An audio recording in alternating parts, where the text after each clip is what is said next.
And welcome. Good morning. Good evening. Another week gone. That's quickly. We're back again on our Sunday and Lindy's Monday. And yeah, this is awesome. Good to see you guys. Hope your guys' week went awesome. And yeah, what'd you guys do this week? Lindy, how are you? You got the big news. This is week number 2, huh?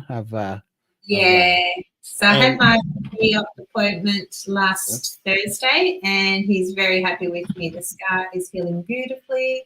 Got to change all the bandages. Everything's looking great. He's very happy with me. So I don't go back for another 2 weeks. So I just have to continue just to take it easy, not lift heavy things, be silly.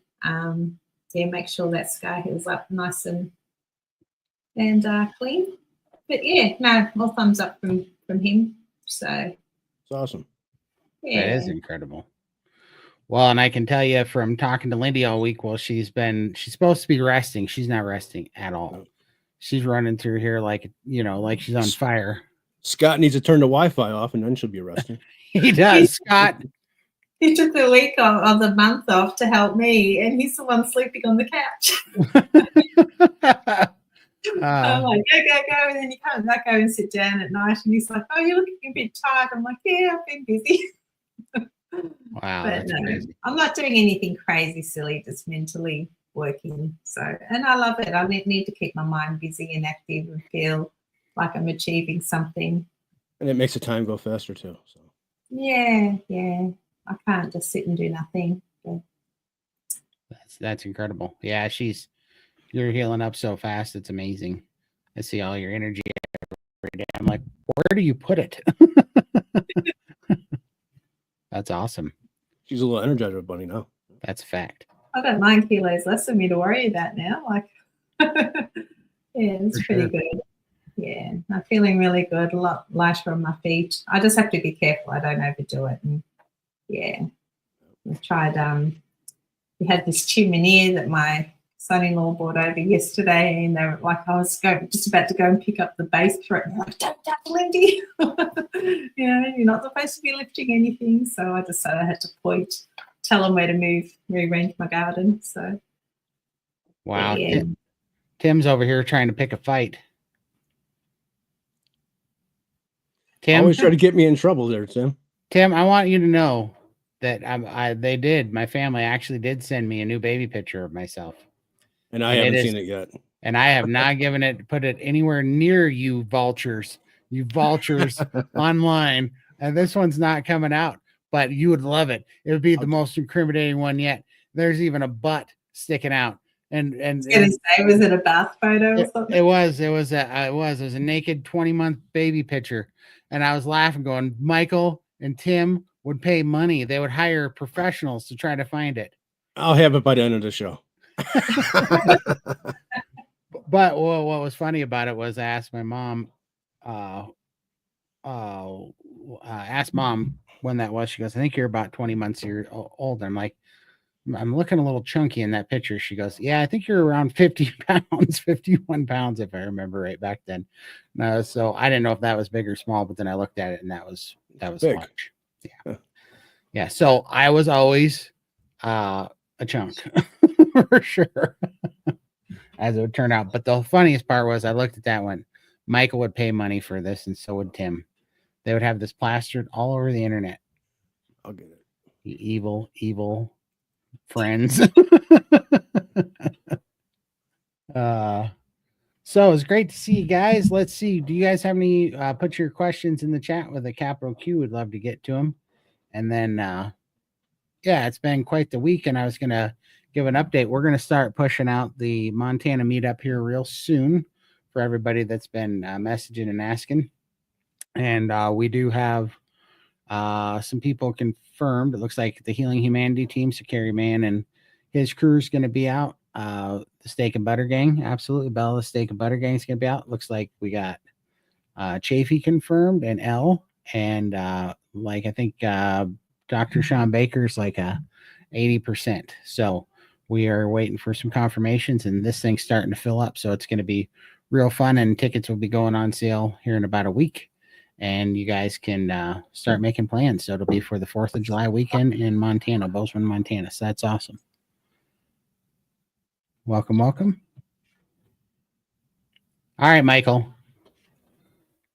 Where'd that one from Tim go? He said some. There we go.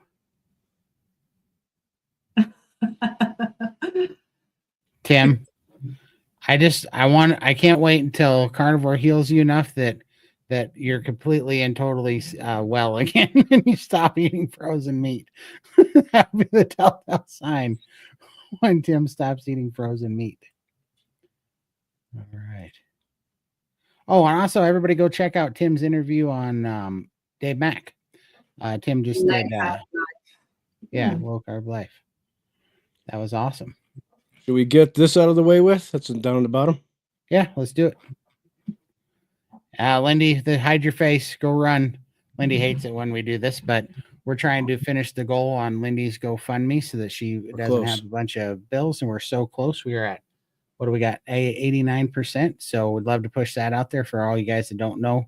Me and Michael launched this GoFundMe for Lindy to have so she could get the skin surgery, and she just got it a week ago with that skin surgery. So you guys are fantastic. So we'd love any help you guys can by putting the word out, spreading the GoFundMe so that we can get it to the conclusion and make sure that there's no financial stress on Lindy. We'd love it. And like I said, a million times over, we appreciate it so much. You guys have no idea, everybody that already shared it and donated, what a big deal that was, because it turned out to be very, very pertinent. Lindy had a hernia that the doctor said was going to be a giant medical issue in like 3 more days had she not got to it. So very could have been, God only knows, but it was anywhere from saved a huge medical ordeal to possibly her life. So that was a huge, huge thing. We appreciate it so much. We can't thank you guys enough.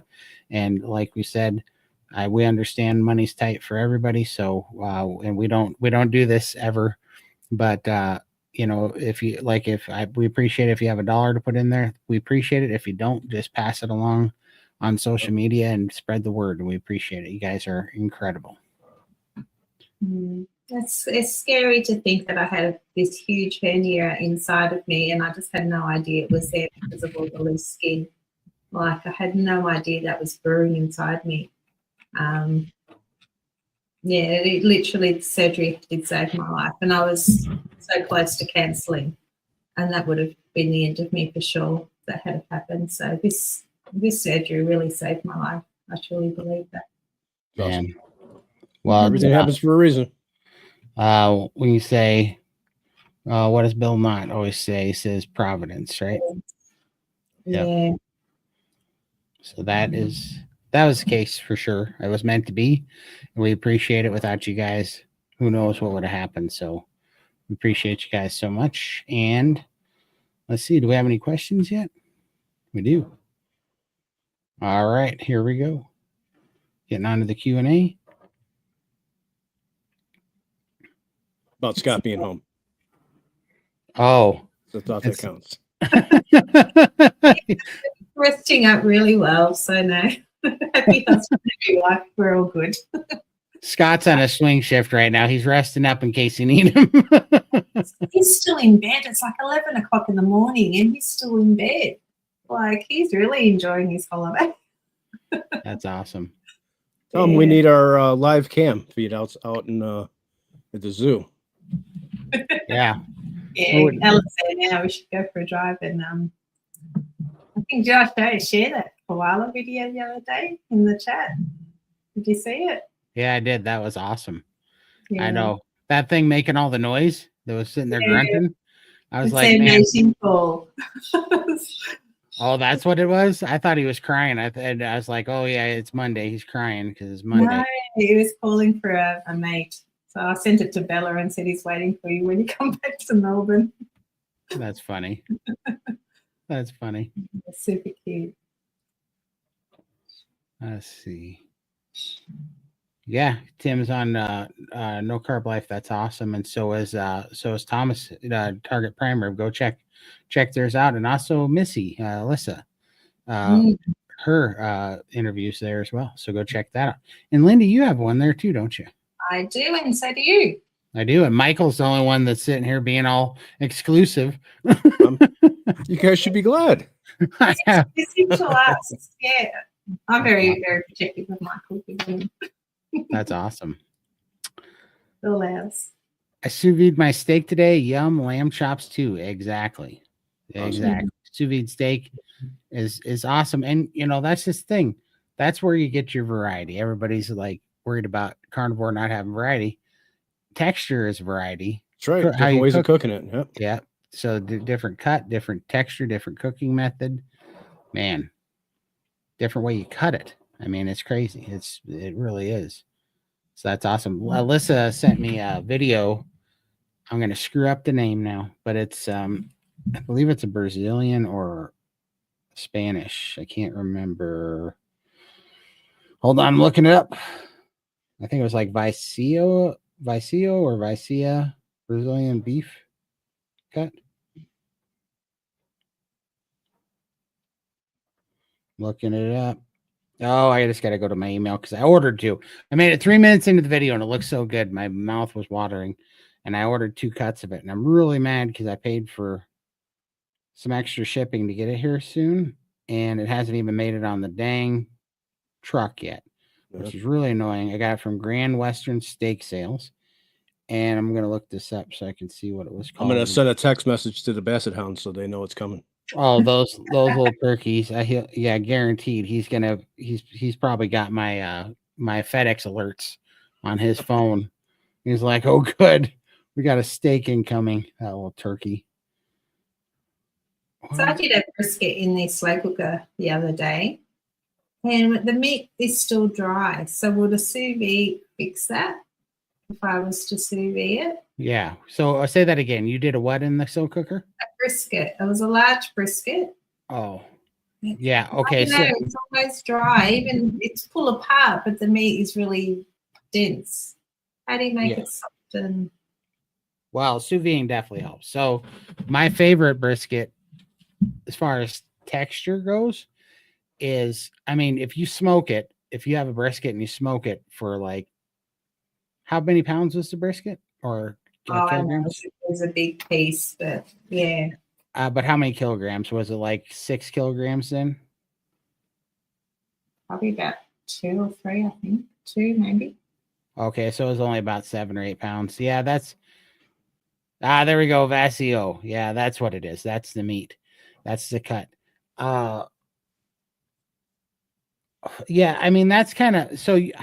You Australian people, when you call brisket and then you say it's 7 pounds, it's so weird because like I've never seen a brisket that was. I feel like when you say brisket, I feel like you mean chuck roast. Yeah. It's got brisket on the label, so obviously our labels are different to yours, so it's hard to So maybe I'm buying the wrong thing. Well, I'd have to see what the brisket is, but it's easier to dry out a 7-pound piece of meat than it is like a 20-pound piece of meat. You know what I mean? And so that's why I was wondering. But for that case, yeah, absolutely, the sous vide would make it tender because that's exactly what it means. Sous vide means like cooked in vacuum, right? And so when it's in a vacuum and it's in that vacuum seal bag, there's no evaporation happening. So all the juice stays in there. Every bit of the juice and even water and fat that breaks down that started with it, it stays in the bag and in the steak. So it rests in its own juices. So it makes for a very tender, juicy, flavorful piece of meat, but it also does not, you're not going to get the Maillard effect From that, it's going to look like steamed or braised meat. You're not going to have a real crispy outside, but that's why when you're done with it, if it's that type of meat, like a steak or something, you take it out and then you sear it afterward to also get the best of both worlds. You get the Maillard effect on the outside from the sear, and then you get the broken down white tissue, slow cook, and juice on the inside, which is fantastic. But yeah, I just like the full apart kind of consistency in the broth. But I find I drink the broth, but the meat's still very tough, and I find it a struggle to get down. yeah, so you can get that. So just like seems how I think that's about 7 pounds. If it's like 2 or 3 kilograms, that's equal to basically what I do with the chuck roast from Costco is about 7 pounds. So I take it out and I sear all the sides on a hot skillet for about 7 minutes per side, 6 to 7 minutes per side till I get a really nice sear on all the sides, even standing them up on the big fat edges, And then I put them in the slow cooker, and I will slow cook that with 64 ounces of kettle and fire bone broth. I slow cook that with 64 ounces overnight, about 8 to 9 hours. And then I pull the meat out of the broth and I set those aside. And then that's when I add the collagen or the Xanthan xanthan. gum. Thank you. Yep. Xanthan gum to make the gravy out of it. And I add a little bit of apple cider vinegar. And then I boil that down till it's a thick gravy consistency. And then I take those hunks of meat and I slice them like roast beef, like real thin. And then I put them back in the gravy and they soak up all the gravy and they're fantastic that way for sure. Okay. All right. Might give that a try. It sounds nice. Okay. Yeah. Let me know how that works out for you. And then Todd was sharing his pictures of his steak. So if anybody knows what butter that is, that's the Kirkland butter. So you know that it's like 2 inch more than it's like 2.5 inches thick. That steak is a monster. And that you're such. I went the wrong way. Yeah, I bet you did. Oh, I bet you did. But yeah, that was just to give a scale because I do like those steaks really thick. And this particular steak was dry aged. This one was dry aged about 60 days. And so I cut the pellicle, not pelicans or whatever it is off of it. Yeah. And then look at the Maillard effect that baby gets. Wow. Like, so tasty. And that thing was all flavor. Tons of Maillard effect. I mean, just so crunchy when you're cutting into it. It sounds like you're cutting cornflakes with a knife, because the nice dry age on it. And that it really did have that super tender, nutty flavor of the meat from the dry age. I've got one coming up on 90 days here very shortly, a 90-day dry age, and I'm either going to get food poisoning or it's going to be amazing. I'm not sure what's going to happen, but stay tuned because I'll be cutting into that thing. It looks a little rank right now, but we'll see what's inside once I trim it for sure. I can tell you this, Cosette, those are the ones that I got over Christmas, so they're all bone in, including that one that was picture there. I cut the bone out of it there in that picture. But Cosette is digging the bones because they all have giant pieces of meat left on them, between the bones. So, basically the short ribs. And she loves the dry aged meat coming out of the refrigerator. She chews on those bones. And I haven't seen her this happy. I mean, it brings out the puppy in her when she just gets excited when she gets one of those dry aged ribeye bones. Man, she's digging them. Oh, lucky puppy. All right. I love these lives. I can't afford monthly SVG costs, so these are a lifesaver. Thank you, Todd and company.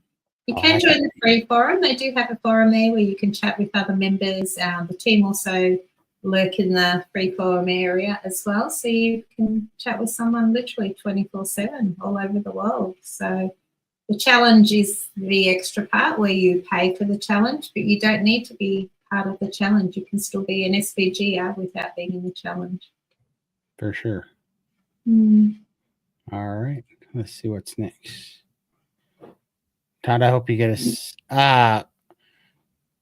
So I don't, but it's by choice. They've offered me several times to take payment, but I don't want payment because I don't want you guys to think that I'm sending you there because I work there or because I get payment there. And I don't want to mix that up. I don't want to mix that message up. Nothing we've ever done here has been about money. And, someday this YouTube channel is going to break even. Right now, it doesn't. It costs me money. Or negative. Yeah, we're negative by a long shot. Yep. The money that we donate to the documentary was negative, and so none of this has ever been about money. This has been about because we all three can't believe that this way of eating was the way out from what seemed like a bottomless pit, and we found this way out, and everybody should know about it. So I haven't wanted to. I haven't wanted to muddy the waters between that relationship. The SBG team is awesome, but I'm literally there and talk about it because I truly believe, and all of us here truly believe, that it's your guys' best hope to anybody that was stuck like us to be in a community like that, to find your way through addiction and disordered eating and all the food that's making us sick. And so, yeah, I love Bella and Max and appreciate those guys' generosity, and they're extremely generous people.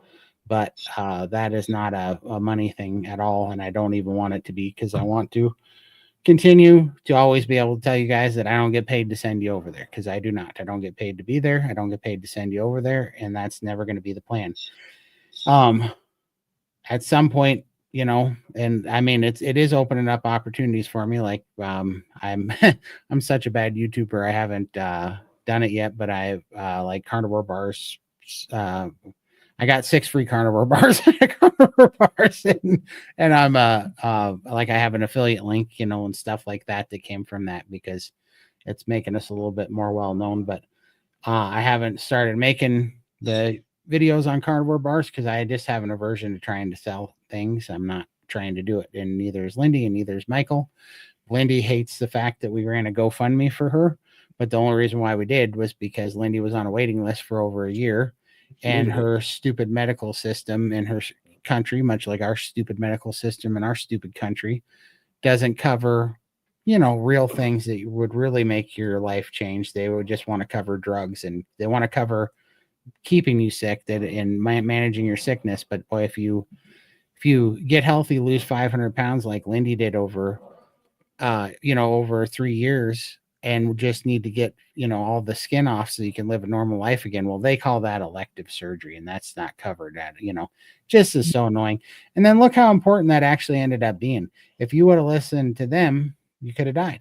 Right. Or look at how much more it would have been if they did catch the hernia and something happened to her bowel, so yeah, it's so sick and so stupid. And the fact that they called, I'm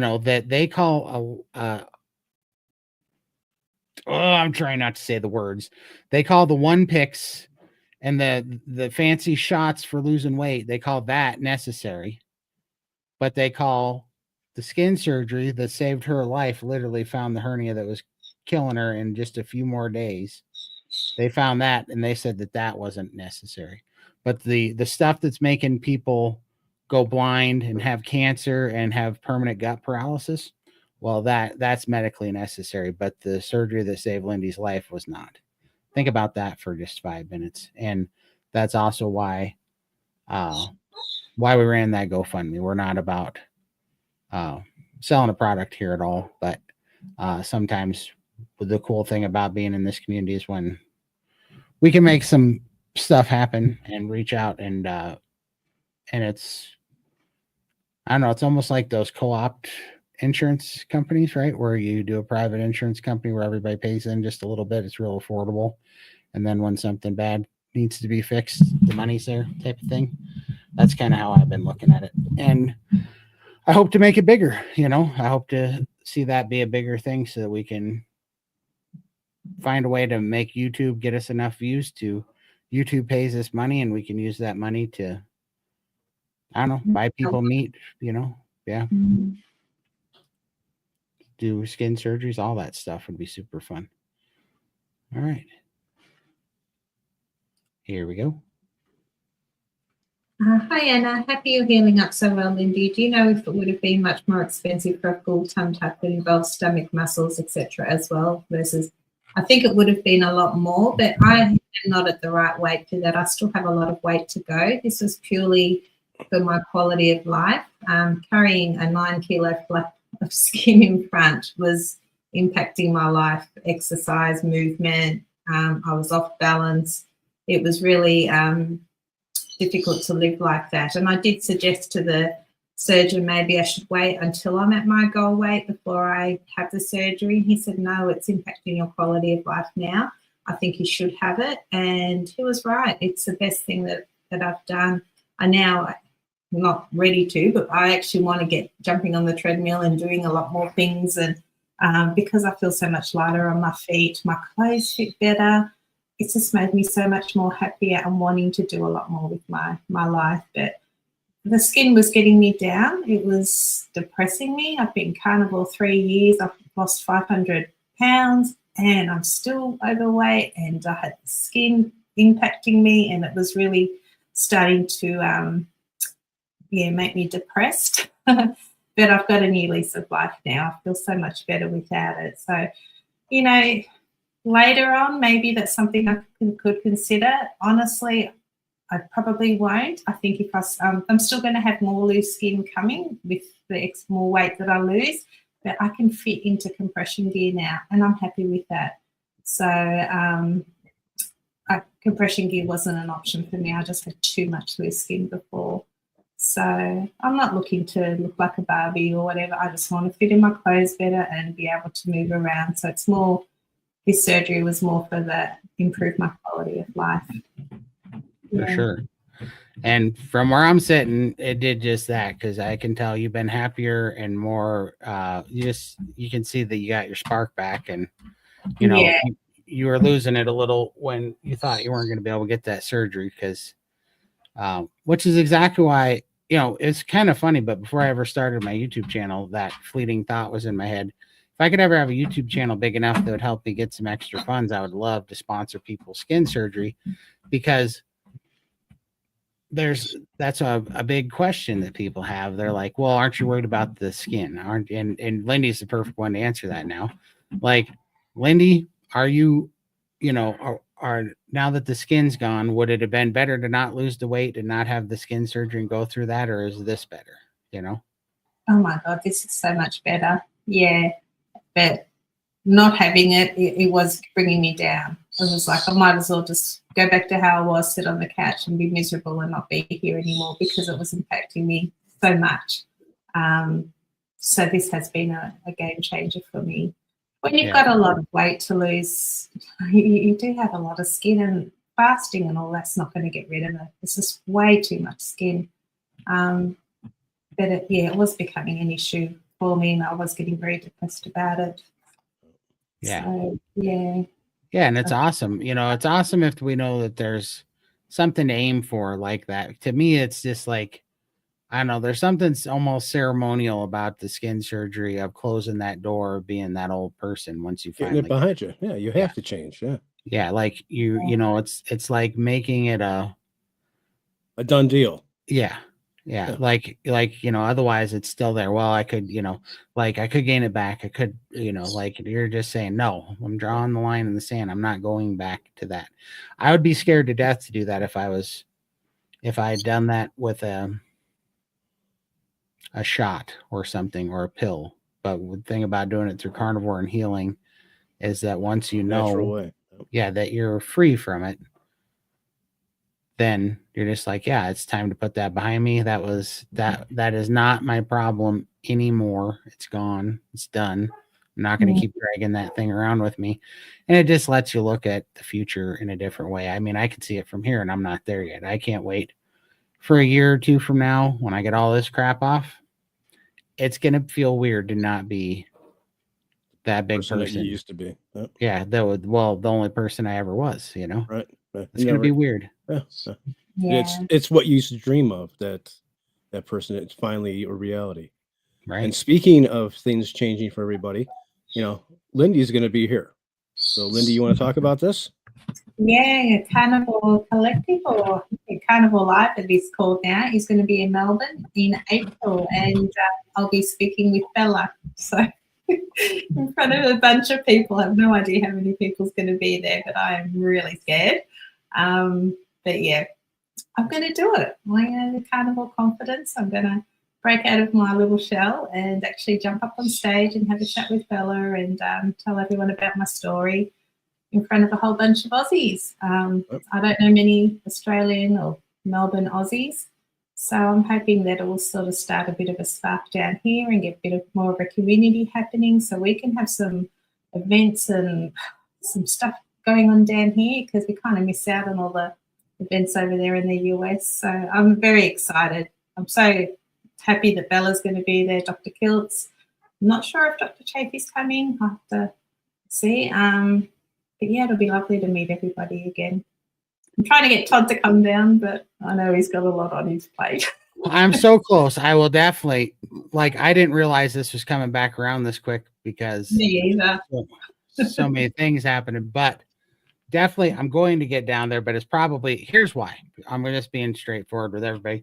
I'm not going to Australia yet because I still weigh 392 pounds, and that doesn't fit in a coach seat very well for 18 hours going across the ocean one way. But and so I would normally hop into the bigger seats, but those are really expensive going that far, so makes it really tough. So the real thing is, am I going to ruin somebody's day in a coach seat that has to sit next to me? I feel sorry for the guy behind you. Exactly. Exactly. And then I'm not going to be able to not make fun of it the entire way. I'm just going to be a spectacle because it's going to be the funniest thing. That's what happens. I've broke my ability to feel awkward or embarrassed about things. I just see the humor in it, and I will make fun of it the entire way, and it'll ruin somebody's life. Somebody's going to go viral sitting next to me for sure. The last time this happened, video phones weren't that big of a thing, but now it'll go viral for sure. And somebody will be for sure. Somebody will be very sad that they threw a fit because I overflowed my seat or whatever happened. I just don't want to do it. I want to avoid the conflict. I don't want to have a conflict with Australia due to Todd flying coach. So I'm going to keep that. But in one more year, right, this summer, I'm trying to get this last 100 or so pounds off and get ready for some skin surgery so I too can stop looking like a Montana flying squirrel in a cowboy hat. That'd be great. I would like right now, when I was, as it is last year when I was going to Texas, we're up in the air and my brain just does the stupidest things. It just thinks of the dumbest things. And then I start cracking up out loud and people don't know why I'm laughing. But I was sitting here and we hit a piece of turbulence and my mind immediately goes, man, this plane might go down. And I was sitting here going, well, with all this loose skin, if it goes down that right now, there's a 50-50 chance that I still make my destination and just glide on it. Right. I think right now I might be the safest person to be friends with on this plane because I think I can wingsuit this baby right in with the extra skin. So I just want to get that done because as much as I enjoy the comedic interludes there when I'm making somebody miserable that I'm sitting next to, because it is funny if you're a big guy, you know what I'm talking about. When you start walking down the center aisle on an airplane and you see the fear of God and all the eyes looking back at you playing, people get religious real quick. They start praying, please God, not me, not my seat, not next to me. They have an open seat. They start praying that I don't sit next to them, and it's hilarious. It's so much fun to watch, but I don't want to do that for 18 hours going to Australia. So until I can fit, I won't say normal, but until I can fit adequately in a coach seat, I'm not going to fly for 18 hours, but I'm really close. I'm closer than I ever been.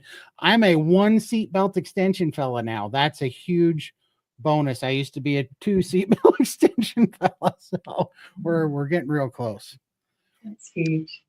Well done. Todd in the middle of the national incident. Exactly, Tim. Exactly. And it would be hilarious and it would go viral, but we gotta keep our relations with Australia intact, Tim. All right. But yeah, definitely go check out Lindy. This is going to be fantastic. I can't wait to hear her talking down there. So I don't know why that man missing by sitting next to you. What fun it would be to have a conversation with you on the entire flight.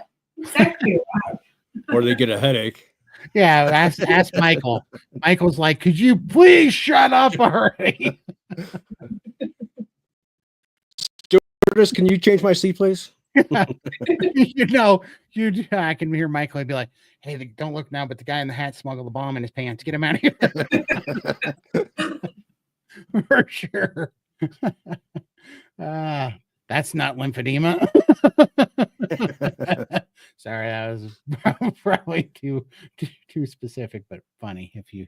No, that's the thing that happened to me. Every stop that I went through those medical or those metal detectors. Each one I got pulled up and I had to get patted down, and I'm like, it's all belly down there. Because literally, that's what was pulling. That was triggering something. They had to go and check to make sure I'm not carrying anything weird. And I'm like, yeah, well, it's 9 kilos of skin. I know. It is funny. Detectors. It is funny, isn't it? It is funny when that goes on because they don't know. I mean, nothing's looking like what it should look like because everything's hanging around because you just got. No, well, I wear a long black skirt, so you can't really tell unless you go patting me down, and then it's like, what's that? Right. Then they do the back of the hand thing, and then they hit a lymphatic thing, and they're like, "What's that?" And I'm like, "Well, that's some lymphatic tissue on my belly." And then they start squeezing it, and I'm like, "Hey, that costs money. Like, you don't get that for free." They start doing the back of the hands thing, and they're like, "What's that?" And I'm like, "Well, that would be a testicle. You're welcome." Like, how about you stop playing with that? You got 2 of your own, play ball in your own time. So we go through this, but it is hilarious. It happens almost every time I go on a flight. It's pretty funny, and it never happens leaving my state because they're pretty lax here. We lost you, Todd. Yeah, technical difficulties. No, unplug it and plug it back in. Am I back? There you go. You're back now. There you go. Hold on. I can't hear you. Hold on. Can you hear me now? Yeah. You sound like Mickey Mouse. Hold on. I'll be right with you guys. Oh, that's why. Here we go. And then I'm not on the right. All right. Is that better now? There you go. Mm-hmm. There we go. I don't know why my microphone. I think YouTube and Big Brother just heard me talking about TSA fondling nuts and they cut me out. I think is what just happened. Mm-hmm. Anyways, it does happen, but it never usually happens leaving the Montana airports. It always is when I'm at the bigger airports and big cities coming back. They get a little handsy. They're a little bit free with the hands there, and they get a little pokey around there. So watch out. Watch out with those people. Is there any way that fatty edema can be healed? I have a lot of trouble with it. It reacts like thrombosis, blocking circulation in my left leg. So I have lymphedema, but you have edema, right, Lindy? Which is I've got lipedema and lymphedema. So the fat is different, and I don't think the diet is going to fix that. Like, I have still got a lot of fat, especially my legs, my stomach. Not so much now because I just had it surgically removed. But the skin is very, very, like I look like a melted candle, but there's still a lot of fat in there. So the diet is not fixing that, but I don't have the lipedema pain that I used to have when I was on a carb diet. So you can manage it a lot better because you don't have the pain, and I do feel a lot lighter on my feet, and I feel like it's slowed it down. I'm not getting bigger. So definitely carnivore is helping to manage the condition. Yeah, and I definitely had I've definitely gotten rid of 9 to 10 inches now of impacted lymphedema on my right calf and about the same on my left. And that definitely happened through carnivore and through fasting and autophagy. For whatever that's worth, it definitely seems to be working. So one thing's for sure, it's not going to hurt it, and it should at least slow it down, if not start to heal it. So it is you, no matter what, whether it can be 100% cured or not, it's your best hope forward, I would say. Yeah, and lipedema is painful. I can't sleep at night. My legs and my thighs are just aching. But when I'm carnivore, I don't have that at all. So it's definitely much better diet to be on than having the carbs. That's awesome for sure. Oh, Tim's letting you guys know to hit the like button. Thanks, Tim. I sure appreciate that. Thanks, Tim. Yep. Thanks, bud. Becky, Hi, Becky. oh, go for it. You got it. 4 days carnivore, and I'm craving pork belly fixed in my tasty air fryer. I feel like I could live on this daily. Is that okay? And not only is it okay, but I think it's encouraged.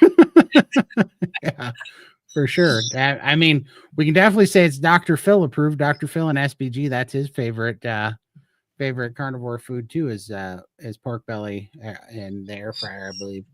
So yeah, eat up. There's nothing wrong with that. I mean, it's funny how we weren't so picky. Like, you never heard us asking funny things about, like, Right.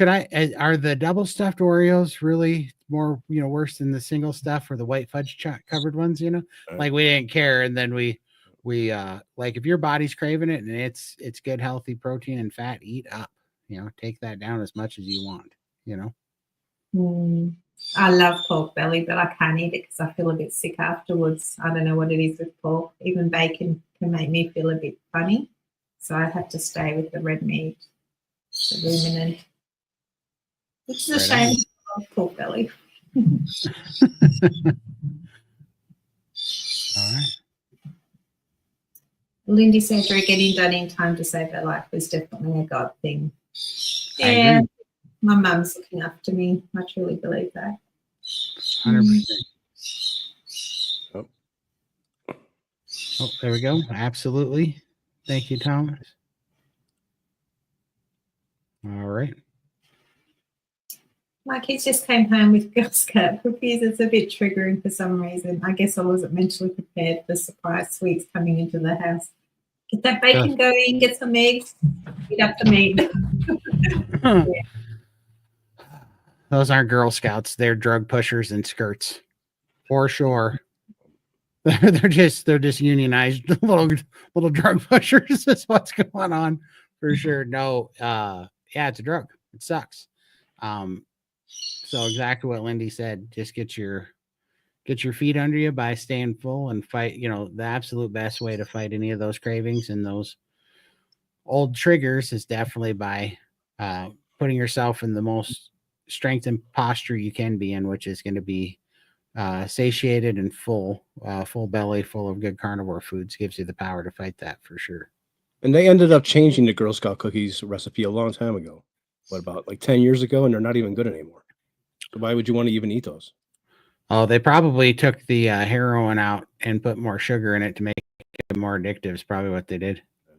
They're like, this heroin's just not quite addictive enough. Let's put some MSG and some sugar in here. I can hear the algorithm pushing me over to the review department right now. Oh, he's gone.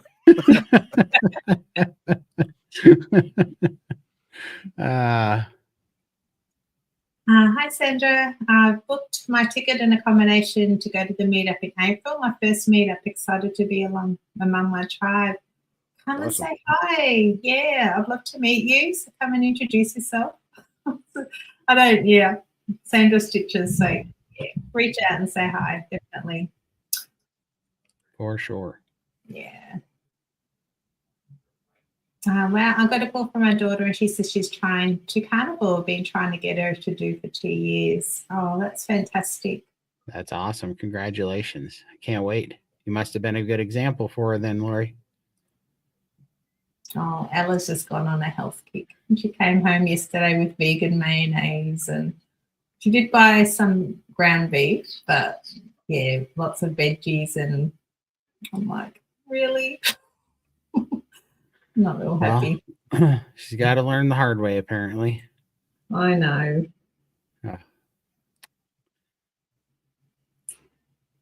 Michael is waiting to be on Dave's 10,000th episode. Or 20, maybe 20, 25 or something. Don't rush yourself, Michael. Put in a request to have July 3rd to 6th off. Yay. That's awesome.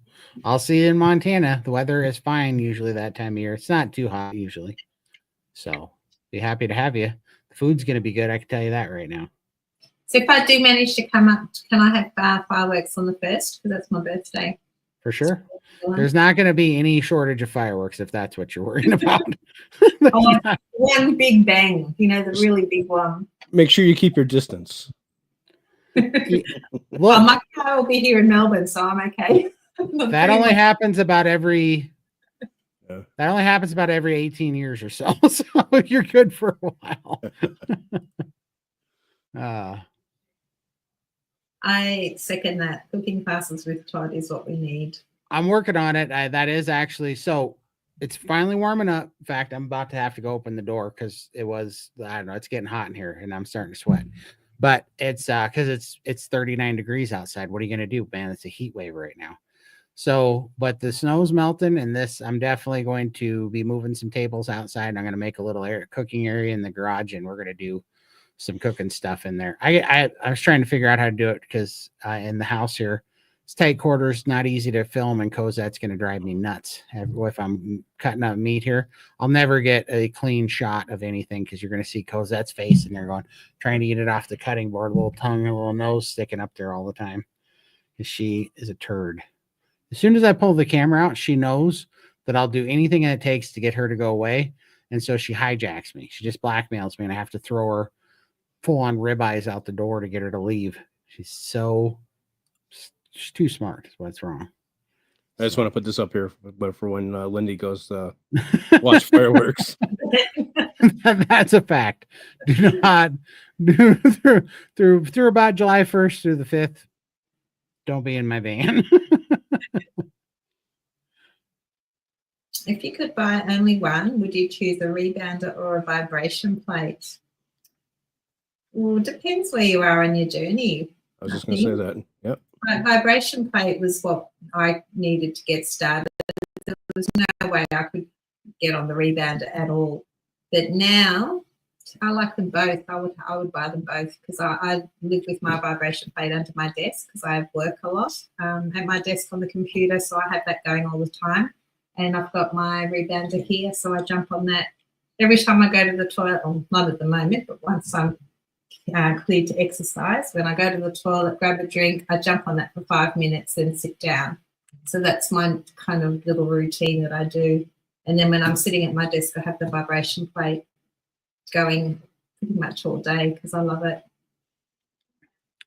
I'd say that's a good answer because we all three were thinking the same thing. It depends on where you are. If you're more active, I would get the rebounder, and if you're have less movement right now, then you need the vibration plate. I would totally agree with that. And if you can't stand on it, just sit on it and pop your legs on it. You don't need to stand on the vibration plate. So for sure, depends how far 100%. How much you need to heal.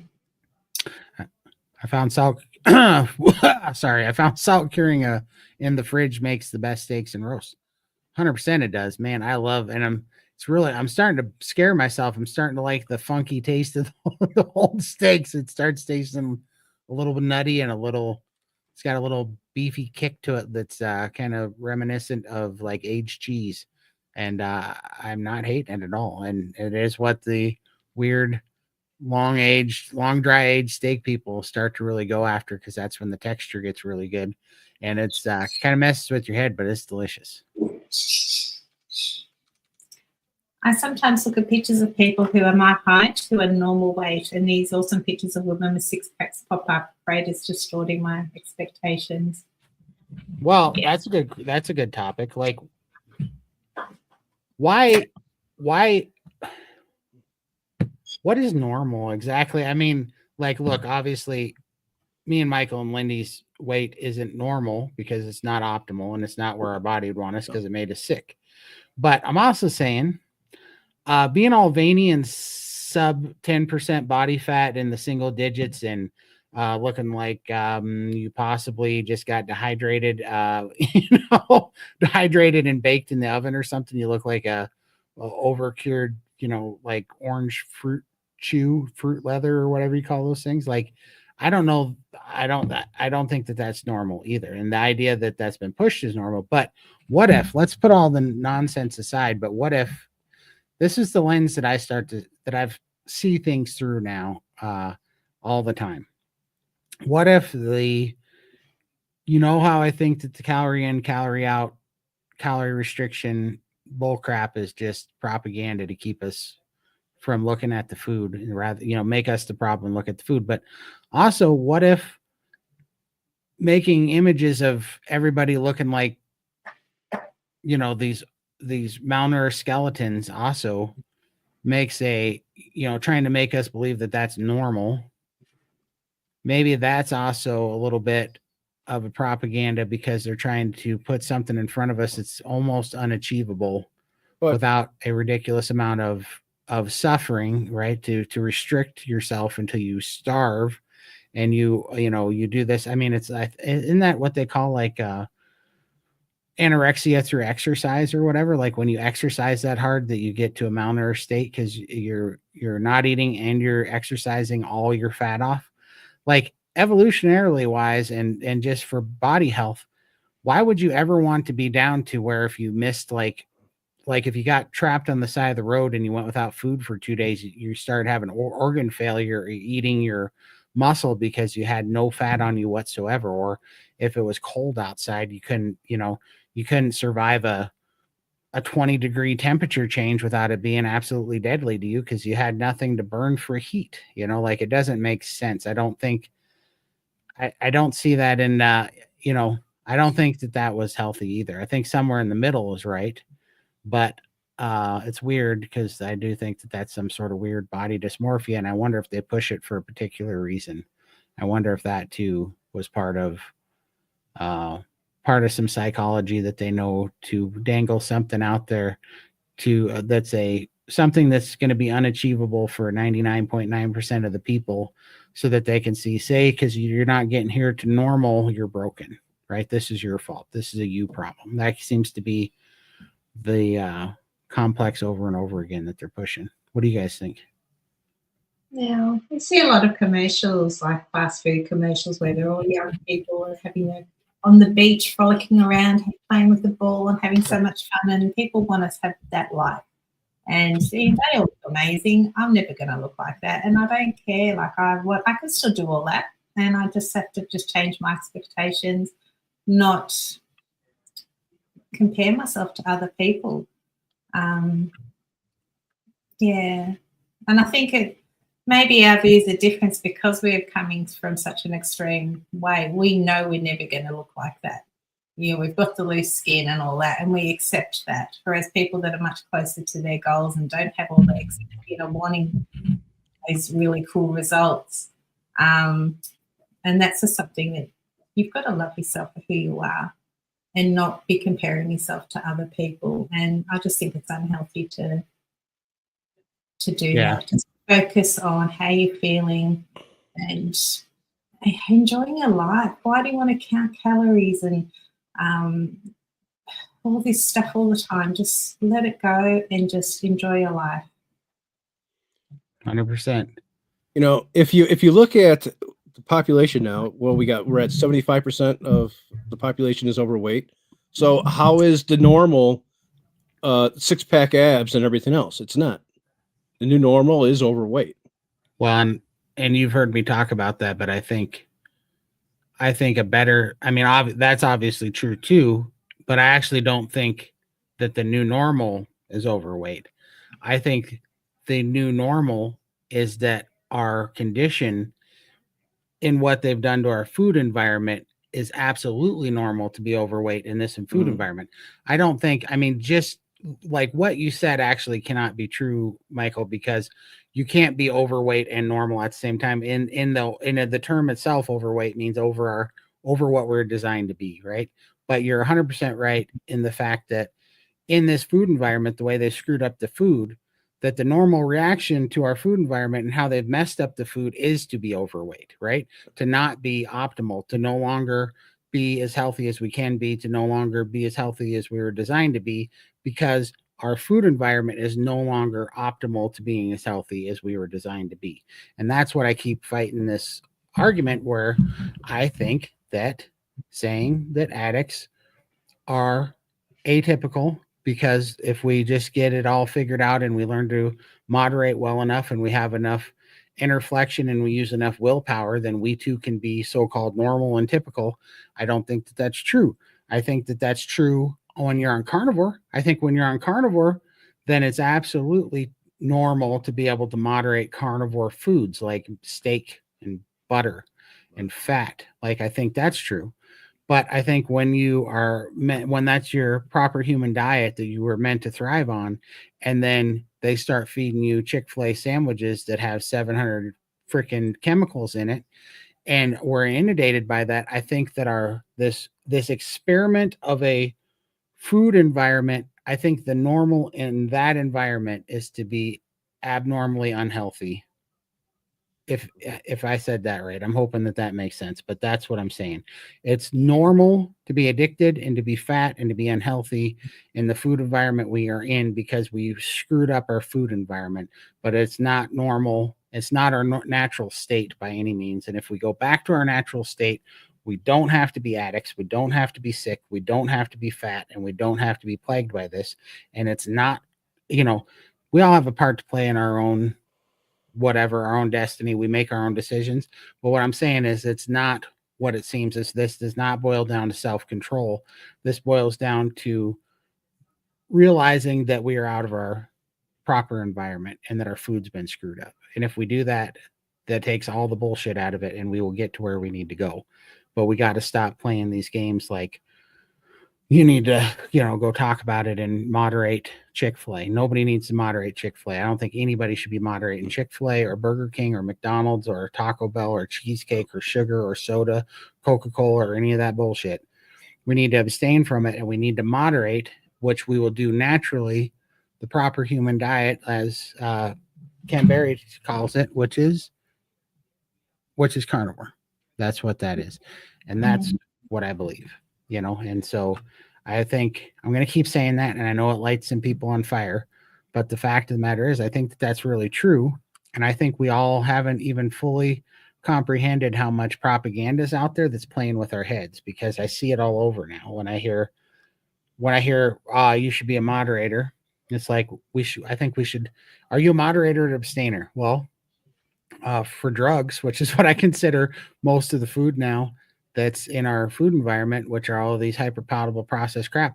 I think those are all drugs. I don't think there's a single one of us that would be normal if we were able to, at least we would not be typical if we were able to effectively moderate drugs that are designed to be highly addictive and make us sick. Why would we want to make an argument where we're telling people that, we need to come up with a plan and work on your resolve and work on your mental health until you can moderate McDonald's or processed foods and sugar and all this crap. Like, why are we trying to do that? I don't think that is normal. I'm not saying that nobody can moderate. I think there are some outliers out there that can moderate it. I even talked to some today. So that's fine, but you are not atypical if you're addicted to addictive things. And you are not typical if you can moderate highly addictive things. That's what I think. And I think that's where the message is flipped around. And I don't think it's by an accident. I think it's because they're trying to control us. They want us to believe that, just like they want us to believe that if we want to lose weight and be healthy, we have to calorie restrict, just like they want us to believe in Brandon Fraser's movie in The Whale, that how you get to be 700 pounds is if you go and eat until you throw up in the kitchen. All these things that none of us ever did. And I'm not saying that there's not such things as bingers that do that and do throw up. I know that that's all there, but they want this vision that you have to be that broken and that flawed and that addicted and helplessly addictive for forever to be that weight. And it's not true. You literally just have to be a person that is operating within the standard American diet over a 20-year period of time or over a couple of generations. And you too are going to see a lot more 600 and 700 pound people popping up, just like we already have. And that's why it's happening. There's nothing, all this crap, like there's some magic, the outlier thing because we got to so big on the Richter scale. It's not true. It's not true, because if that was the case, I would have still had that problem on carnivore. That part of me would still be broken. It's not. It's the food environment that's making everything seem like we're broken, right? And that goes for just like Michael said when we started this, if you listen to Robert Lustig, he says 74% of the population is overweight or obese. And if you listen to Ben Bickman, he says 88% of the population is metabolically sick. Right. And so that right there, just in the math, you back up and we go, oh, we've completely wrecked our food environment. So why are we, when it's so obvious that it's the food, why are we backing up and working on moderation and like psychotherapy stuff? What before, like maybe that's helpful things that can help in addition to diet, but the 12,000-pound elephant in the room is the food. It is the food environment. And why we're not being honest about that is because big food and big pharma make a heck of a lot of money off of it. And they pay off all the officials. Huh? Yeah. So there's my soapbox. I'm sorry. But it's true. And that's the thing I'm going to keep talking about because it's the thing that's on my mind the most lately. Oh, thank you so much. It has changed our relationship with food. Like we don't go for the carbs now, we just want the meat, and then that gives us that off switch. But every day is still a struggle. I can definitely binge and overeat cheese like that. I can't moderate cheese, and a lot of the carnivore, recipes, I would not be able to moderate those. So every day is a work in progress. It's still got to think about it daily. For sure. Wow. Dr. Kiltz's ice cream every day, 3 meals a day. I would eat that, not a problem, and that would sabotage me. So well, but like on the dairy, like Charlie says, the dairy is built for little newborn calves to turn into 400-pound steers.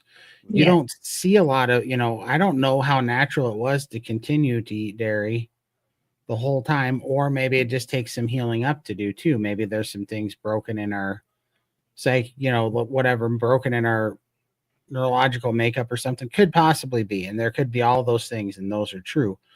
But I'm the same way. You guys know I can't moderate dairy either, but I just wrote it off. And that's the thing. That's what I'm saying. Like, I don't understand. Like, if you can moderate, then that's awesome.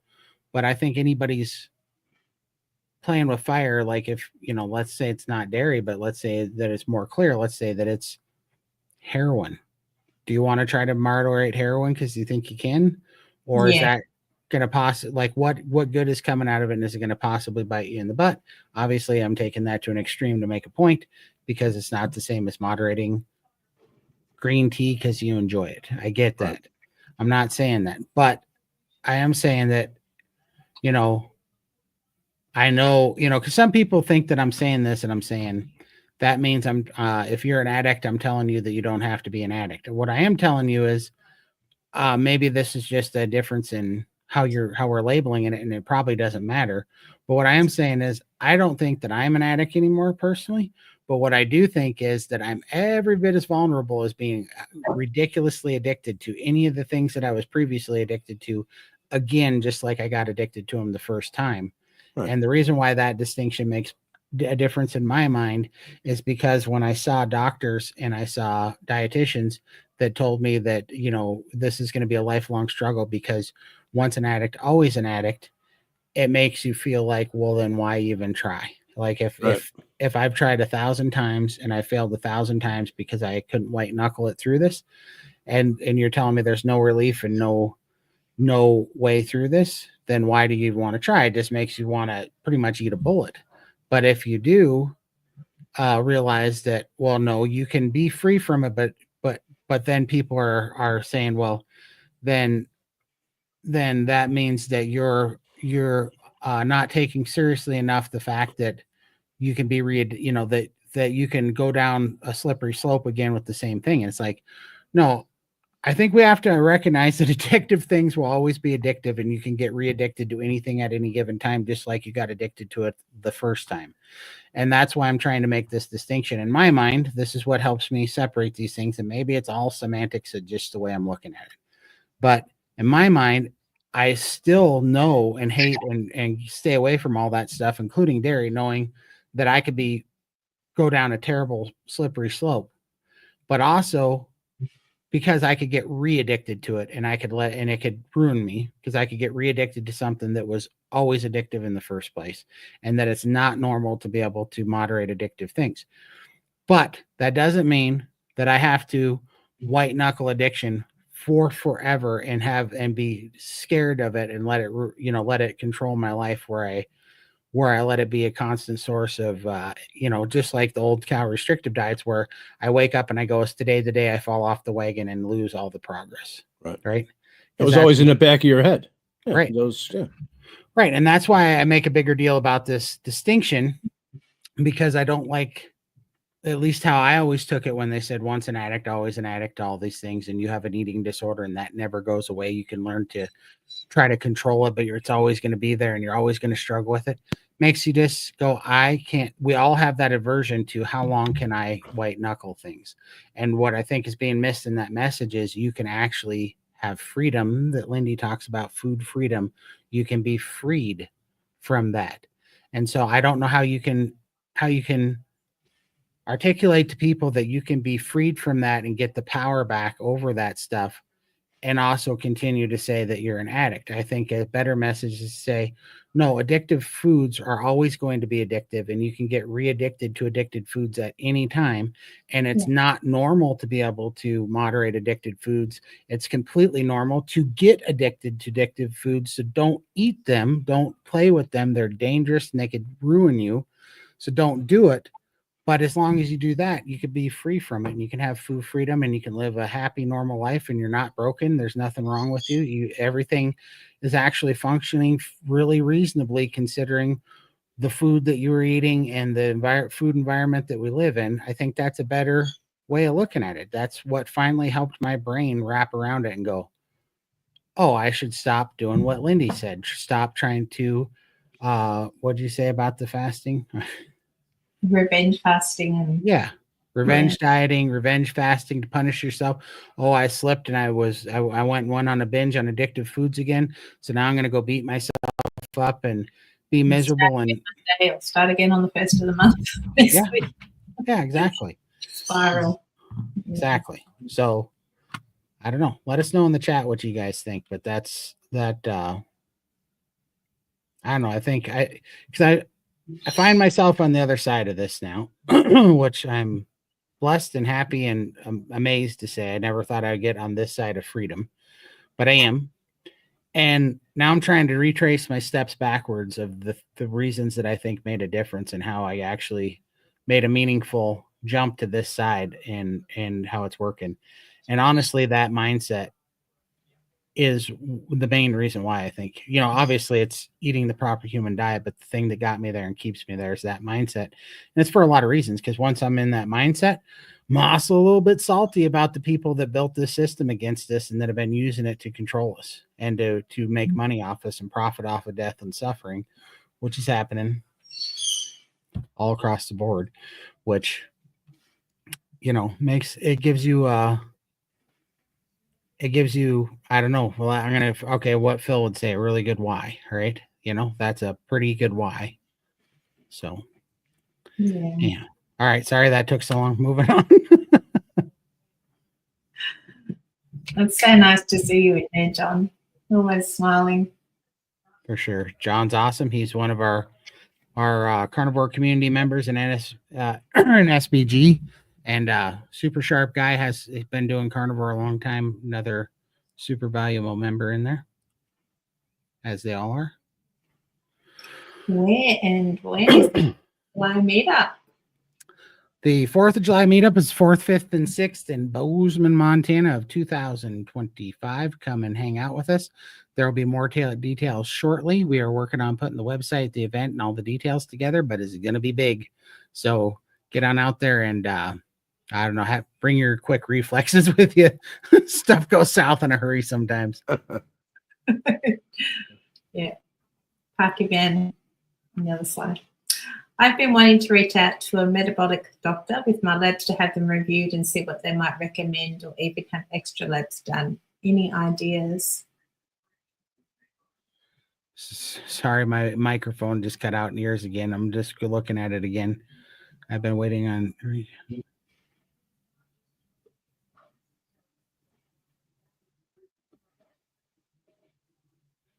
I've been wanting to reach out to. I don't know. I mean, who? I mean, I would probably either get in Rivero and find a metabolic doctor near you. What's that? What's that website that helps you find a local doctor? Is it low carb diet or something? Let me have a look. Yeah, I mean, or honestly, lowcarbdownunder.com. I'll pop it in the chat. And I think there's Rivero as well. yeah. So check that out and see. But that would be all that I could think about. Or join one of the communities. Join, if join SBG or join Ken Berry's community and go in and get your labs done at Own My Labs or whatever, and then take them in. Like Dr. Berry's got an awesome book on what labs you need done for certain things. Have the labs done, and then have them sitting there, and then and you get that done through Own Your Labs, and then join Dr. Berry's group and ask him, or join Dr. Hampton's group or Dr. Kiltz's group, or you can even join SBG and retired Dr. Phil might be so gracious enough to give you his, very wise medical opinion, but maybe not medical opinion, but educated opinion. He doesn't give, he doesn't practice anymore because he's retired, but he will give Help you some. understand. Yeah. Yeah. Give you some guidance and maybe advice on how to approach your doctor about it. Exactly. Perfect. I have a friend that has a noticeable hernia, but insurance won't cover a surgery. Crazy. And that's stupid, right? So if you go in there, they'll cover, you can make a sob story. They'll cover like diabetes medicine and those GLP-1s and all this crap all the way down the line. But boy, if it's something to actually, get you healthy and get you past it, they fight you. It's really crazy. My skin cancer lab tests were not covered. Yeah, absolutely disgusting. Absolutely disgusting. The system's broke, but you know how we can pay them back, guys? Let's all do carnivore, get healthy, and then not pay them. Put them out of business. Yeah, yep. Put them all out of business. Insurance companies, all of it. So glad you're feeling better. We love you. Oh, thank you. Well, I didn't have many painkillers at all. They kept trying to pump me full of paracetamol, and I was off painkillers within 2 days. And then I kept offering it to me. I'm like, no, I don't need it. Thank you. So, yeah, I definitely saved money by not needing the meds. Yeah, for sure. That's awesome. Is the Montana meetup the weekend of graduation? If so, will there be enough hotel availability? Yeah, so there's a lot of motels, but you're gonna have to get them. We want to get it in pretty quick. Also, you could look into. So this is just me. If you're coming to Montana to go to a meetup, we have a lot of national forests, especially really close to where this is going to be happening. And Montana is a fun place to go visit rivers, streams, and the Yellowstone National Park, which we are not very far from, right? Like an hour drive from. So if I was you, maybe you rent an RV, maybe you would rent a hotel and then rent a car and go through the park or something. But or you go camping, or you rent a camper RV to go camping in, or you pull a camper, whatever you want to do. But I would combo it with that. But the weekend of graduation is before. Let's see. Montana meetup at the weekend of graduation. If so, no, I don't think. Okay, sorry, I didn't read the rest of this. No, I don't think. Here, let me look and see what the weekend of graduation. It's not yet that time. It's I believe graduation's in May, and I think I think it's done before then. But I'm about to look it up. Hold on.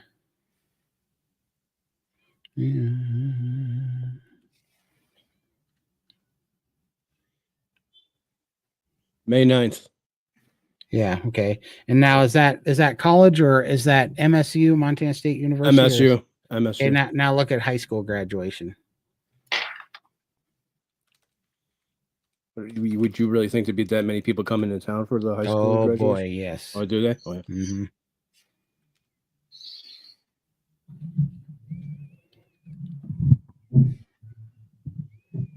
It's going to be, no matter what the answer is going to be, it's going to be more available. June 12th.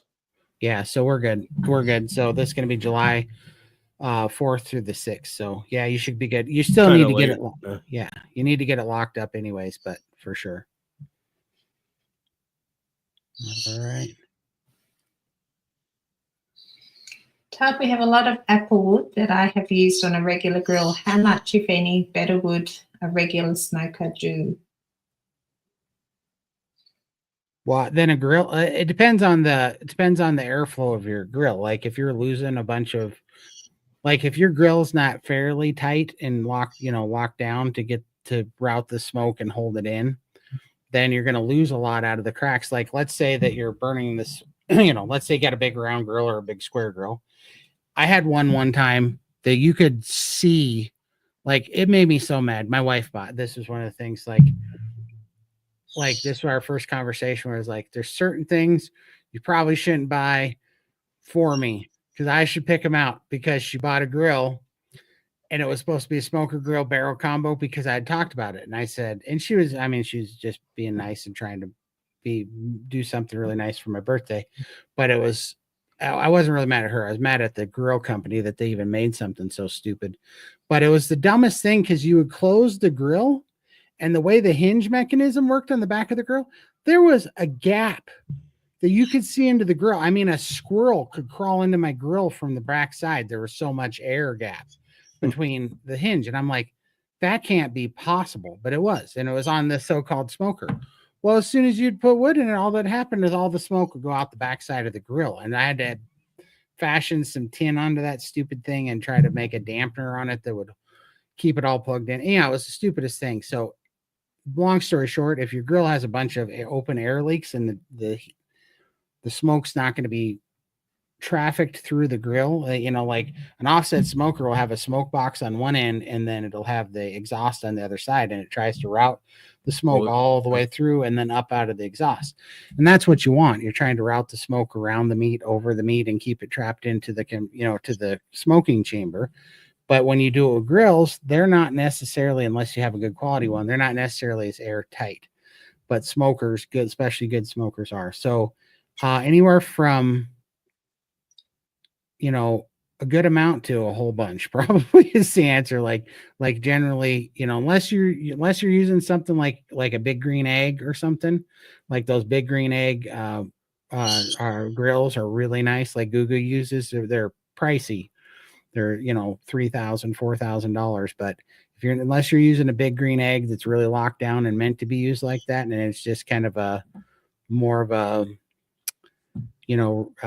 general sale item grill somewhere, it's probably not going to smoke very well in my experience from seeing them, because they're not built very well. They barely, if you get a cheap grill, they barely even grill very well, much less smoke very well. So the smokers really do make a difference for sure. If I get the 200 pounds off, I'm going to need skin surgery. Am I going to need skin surgery? I mean, it depends. I don't know how tall you are. I don't know how old you are. Also depends on where the weight's at. Yeah, where the weight's at. I don't think anybody could answer that for you because it's so specific. But I mean, I would say that there's at least a 50-50 that you will. It just depends, like when you say, am I going to need skin surgery? There's many reasons, or there's many reasons that would make me feel that I need skin surgery. But the question I think you're really asking is for health. And again, I don't know, 200 pounds. I don't know. It depends on where it's at. Like if it's someplace that keeps getting infected or rashed up, or heat rashes, or hard to keep clean, or flops, like look, when I lose a bunch of weight like this and I go work out, it sounds like I'm cheering for myself when I'm working out because I'm clapping. He's got his own fan club. Yeah, it's like, there it is. I'm so awesome. I'm rooting for myself right now without even using my hands. This is amazing. But no, so it's annoying, right? And so I would say, it's really just up to you. I would say yes. It would be my guess. 200 pounds is a lot of weight to lose with. And I wouldn't, if I came that far, I would want to put it behind me and I would want to figure out how to get the skin off. But it's whether it's going to be medically necessary like Lindy's was. I don't know the answer to that without seeing it. What do you guys think? I think it's good independent on where it's at. Yeah, Spread just out through the whole body, it's going to be different. Right. don't think about it now. Just stick with the program, do what you're doing, and when you get to that stage, you'll know whether you'll need it or not. But don't think too far ahead, day at a time. For Chances sure. are you might not need it, or you can cope with just putting some compression gear on and you're happy with that, but you won't know till you get there. 100%. Well, first of all, you find out there's a whole group of people that eat food from frozen, and it's startling to find that out. Tim wants to know what are the side effects from carnivore way of eating. Well, you have to buy a whole new wardrobe for one. For sure. I don't know. Well, I mean, your life changes and you stop having all those bad habits. And I think my favorite bad side effect comment was the comment section under Bella's second New York Post appearance, where they said on there that she, whatever, after going carnivore, this ex-vegan doesn't fart anymore or whatever. And then one of the first comments said, I just knew there would be a downside. Yeah. I was laughing so hard. That was a good one. Yeah, it was obviously Tim's being pretty facetious because there are no bad side effects there. Everything is a good side effect. Everything's a good side effect of losing weight, feeling better, healing, and also a massive amount of hope to aim at always, because now I feel like there's no telling what could possibly heal up, get stronger, and even maybe age backwards, get younger every day. It's pretty crazy.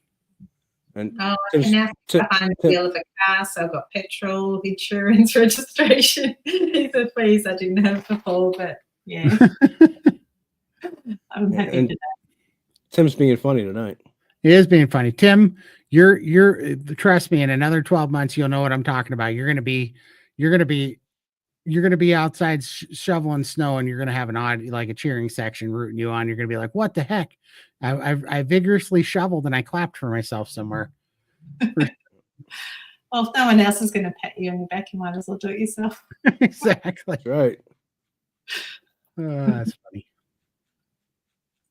Oxalate dumping and losing too much biowater was hardest for me, but everyone is different. For sure. 100%. You through your oxalate dumping now?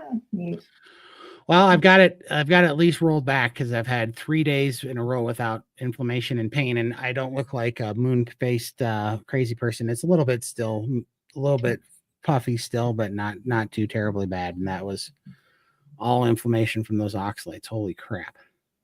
But yeah, I feel like I'm finally coming through it. I'm so looking forward to it. It's warming up. The sun's right around the corner. I can't wait.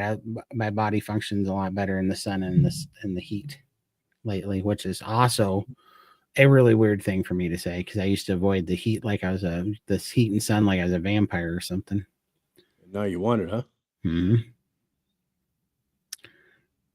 Last time I flew, I was in 2014, was 520 pounds lucky, not a full plane. And the sweet stewardess kept the seat either side of me empty. I was on oxygen too. Yes, big panic. Yeah, big panic, guys. Yeah, when you come down there and you're turning sideways and you're doing that big guy saunter down.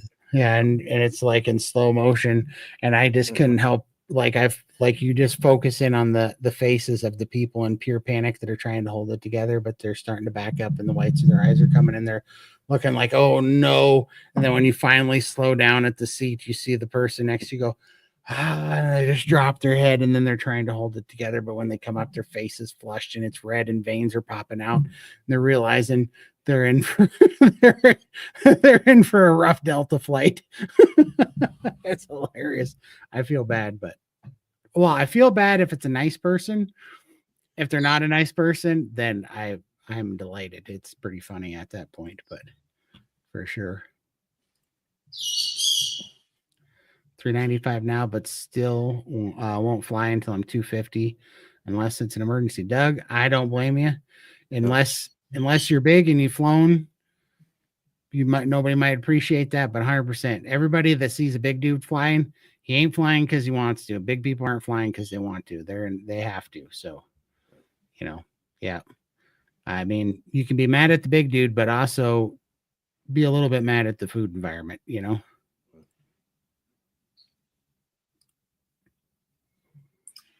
My daughter has moved to Melbourne, excited for more meetups down under. Can't wait. I can't do April, but one day I'd love to go over to hang out with you beautiful people. Oh, shame we can't come on in April, but yeah, I'm sure there'll be a lot more meetups coming up soon. So, yeah. For sure. That's awesome.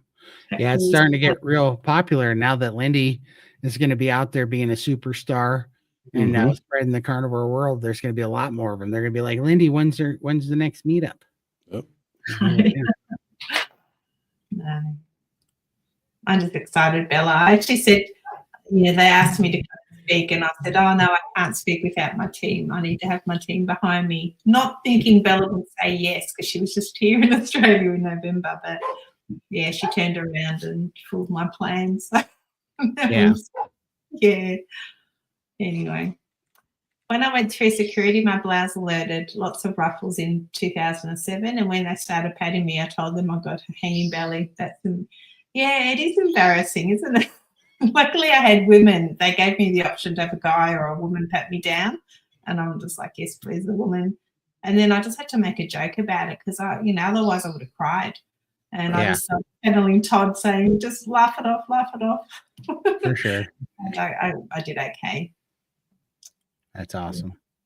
For sure. I mean, it's all we can do. It's like, what are we going to get all upset about? It's just life, It's like quite literally, like we just talked about, 74% of the population knows what it's like. Like, no, it's at this point, it's in our head, but it's just like, it makes sense why it's happening, But that's the thing, that's why I locked myself in the house, because I didn't want to be put in situations where I felt or people looking at me like a freak kind of thing. But just to go there and experience that and channel you, I mean, you guys have helped me just get out into the world again and not care what people think. Like, I deserve to be out in the world as well and living my life. And if I'm a bit different, so what, For sure. I can't lock myself in the house and hide away from people anymore. So you guys have helped me so much come out of my shell and get out there again. So, I've got you all to thank for that too. Got so much out of carnivore. It's literally changed my life. But how is your healing going? I'm feeling really good, thank you. Just a little bit tired by the end of the day. But other than that, my scar and everything's healing really well. The surgeon was fantastic. He's done an amazing job. No infections, no pain. The scar is very straight and even. He's done a great job. So for sure. I'm very happy. For sure. Regarding priming, is there a reason that some people avoid organ meat during this time? I think some people just don't like the taste of organ meat. And I think organ meat can possibly be overdone a little bit. Some things, I don't know, have a little more, like, I don't think you need as much organ meat as people think, which kind of makes sense, right? Evolutionarily speaking, because, there's only like the percentage of organ meat in let's say a full beef is going to be pretty minuscule compared to this percentage of muscle meat and tissue that you're going to eat. And so I don't think we're living off a bunch of that, but we were absolutely having it. But at any rate, I think a lot of the reason that's like, I don't know of anybody that's particularly saying not to have it during priming, but if they are avoiding it, we would rather have people eating the meat that's most palatable to them at first so that they get the most of it in there, rather than trying to choke down like liver and getting some sort of aversion and losing their appetite to it is the only real reason that I can think of. How about you, Lindy? Yeah, I personally don't meat. The look of it, it just doesn't compute with me, so I stay away from it. I did buy some liver that was already minced up like with sausages, and I had one and the dog ate around 5 kilos, 5 kilos because it's all, organic and had no other chemicals and things. I just could not eat it. I just didn't enjoy it. And then I bought some of those ancestral supplements thinking I had to have liver. Again, I did sort of break them apart, the capsules, and pour the powder on my meat and ate it that way, but I didn't feel any different. So I just I'm to save the money and not buy it. I just don't have organs at all because I don't like it and I feel fine. So if you like it and you enjoy it, go for it. Right. But if you don't want to do it, I don't think there's an issue with it either. So For sure. how long do you wait till you schedule your next surgery, Lindy? Well, I won't be scheduling any surgery for a while. But yeah, I don't know whether I'll need it. I think if I do lose more weight, I should be able to wear compression gear. I mean, it's a lot of money for the surgery, and if it's not causing me any issues, I'm not going to just have surgery for the sake of having surgery. Like, I'm not doing it for how I look. It's more if it's impacting my life, then, I'll consider it then. But for now, I'm quite happy with what I'm doing and where I am at the moment, and not thinking of, if anything, maybe my arms would be a surgery I'd like to do because I can't buy T-shirts. There's a lot of loose skin there. That might be the one that I do next if I do one, but I'm not sure. For sure. See how it all goes. I know a little about lipedema. If it's not fixed by diet, what are the other remedies? I think surgery. Don't they have to liposuct it out? Yeah, I think so. Yeah.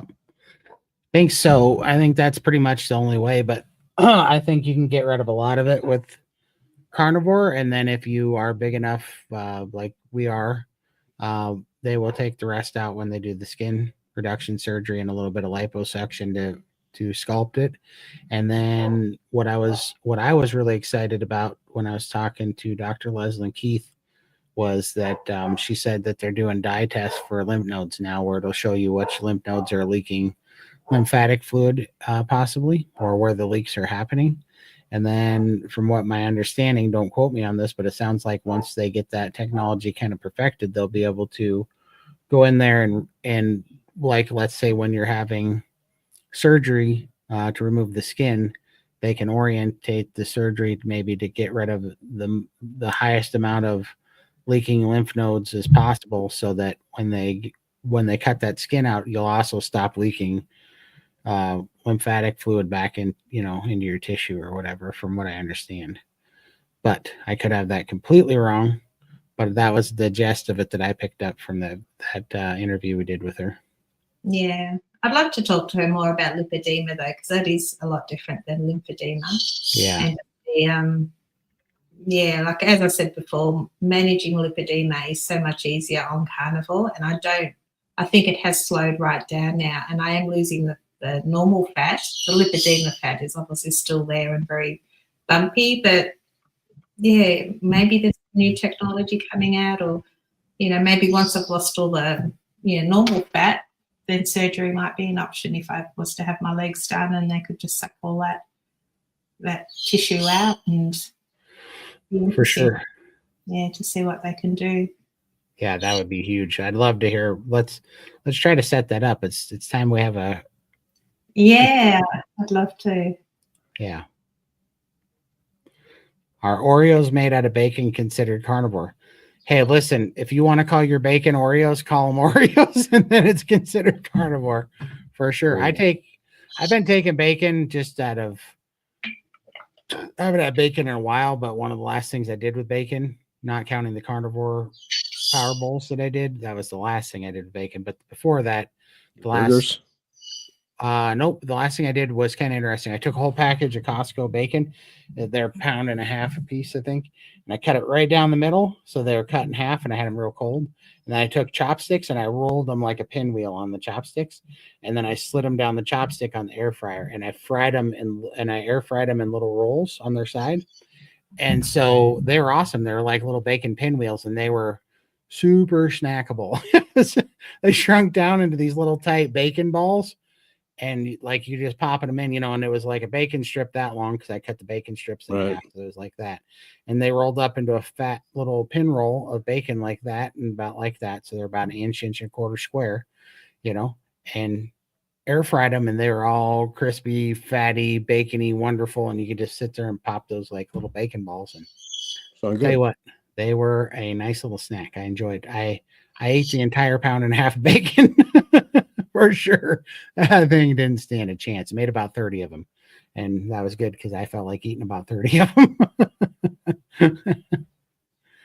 I really want to go to Montana meetup. Question: how far do you think Coeur d'Alene, Idaho is from Bozeman? I will find out. 350 miles. Yeah, so not too far. I know that it's about, what's that, like an 8-hour drive, 7-8 hour drive? 6. Yeah, 5 to 6. Yeah, now, it's not bad. Unless Todd's driving it, then it's only 2.5. That we won't say anything, but yes, it's not too bad, and that's a pretty drive too. Coeur d'Alene's a beautiful area, and Bozeman's a beautiful area, and that whole drive's a beautiful area in the summer. So yeah, I mean, not too far at all, and yeah, come and hang out with us for sure. There's plenty of Airbnbs here and hotels and campgrounds and KOAs. You guys got a bumper pole camper or something? Just bring that down and go rent you a spot at the KOA or one of the spots in the Gallatin National Forest just down the road. Hey, Brett, I grilled a ribeye tonight that was salted and dry aged in the fridge for about 20. You smoked it for 28 hours. Let's see. I grilled. Wait a minute. You dry aged it for 28 hours. Okay. That's awesome. Did you mean hours or days? Let me know if you meant hours or days, but that's awesome. And how did you like it too? For sure. Because I can't tell if you're saying you smoked it. Like that would be crazy if you smoked it or something for 28 hours. A 28-hour dry age is kind of a dry age, but it would still be better. I mean, it's still good for sure. I can't imagine you grilled it for 28 hours. This is confusing, Brett. Tell me what you did. Dried in the fridge for 28 hours. Is that what he said? Dry he has responded yet. Okay. Well, yeah, I know, but it's hard. I mean, I get what he's saying. He dried it out for 28 hours, but I don't think you can necessarily call it dry aged in 28 hours. I mean, it is 28 hours aged, but it's got I don't think of it as aged until it gets at least over 5 days. It was in the fridge for 28 hours. Yeah. Okay, perfect. I wasn't sure. So yeah, really good though, Brett. That's good. You get a much better Maillard effect on the outside because it gets the surface a little dry for sure. So that's awesome. Everybody go check out Who's Your Carnivore too. Go subscribe to him. He's awesome. Brett's going to be one of our cooks in Montana. Brett and Ashley, I think, are going to be holding down the grill. So they check them out. What they did at Dr. Kiltz's meetup in Tampa was it made me so hungry to see all that meat, Brett. I can't wait. I want you guys to do exactly that, but for 3 days. I need to find a Brett in Australia. For sure. And how to cook. Todd the Flying Squirrel is more accurate than you know. It's hilarious, actually. Thank you, Lindy. I'm usually shy with strangers, but this YouTube community helps us feel less that way. Exactly. No, I'm definitely the shy one as well, the quiet one. But me too. We push ourselves out there. We're getting better. For sure. Yeah, bad chemicals in Girl Scout cookies now. Yeah. So sad. They are figuring out a way to ruin everything.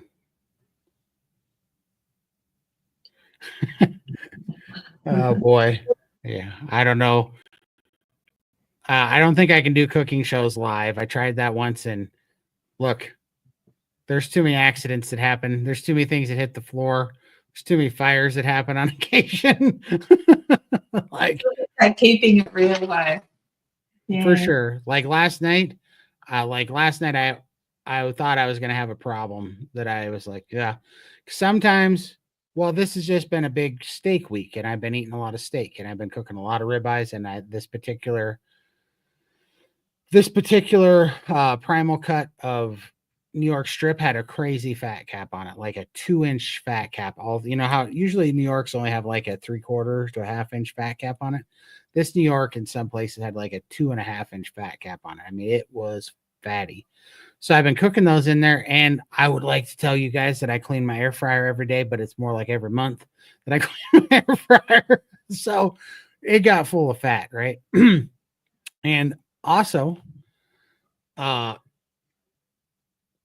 took the I took the filter out of the air fryer because it takes up an important 1/4 inch that takes up a important 1/4 inch of the thickness, of my steak. Oh, is this the ones that I made the accordion steaks with? Yeah. Yeah. Yeah, what do you guys think of that? That right there adds more surface area so you get more Maillard effect. And so what you do is these are the straight cut, like the one on the right here is the straight cuts, the one on the left are the diagonal cuts. So you cut halfway through the steak in those straight cuts and you space it out about like that.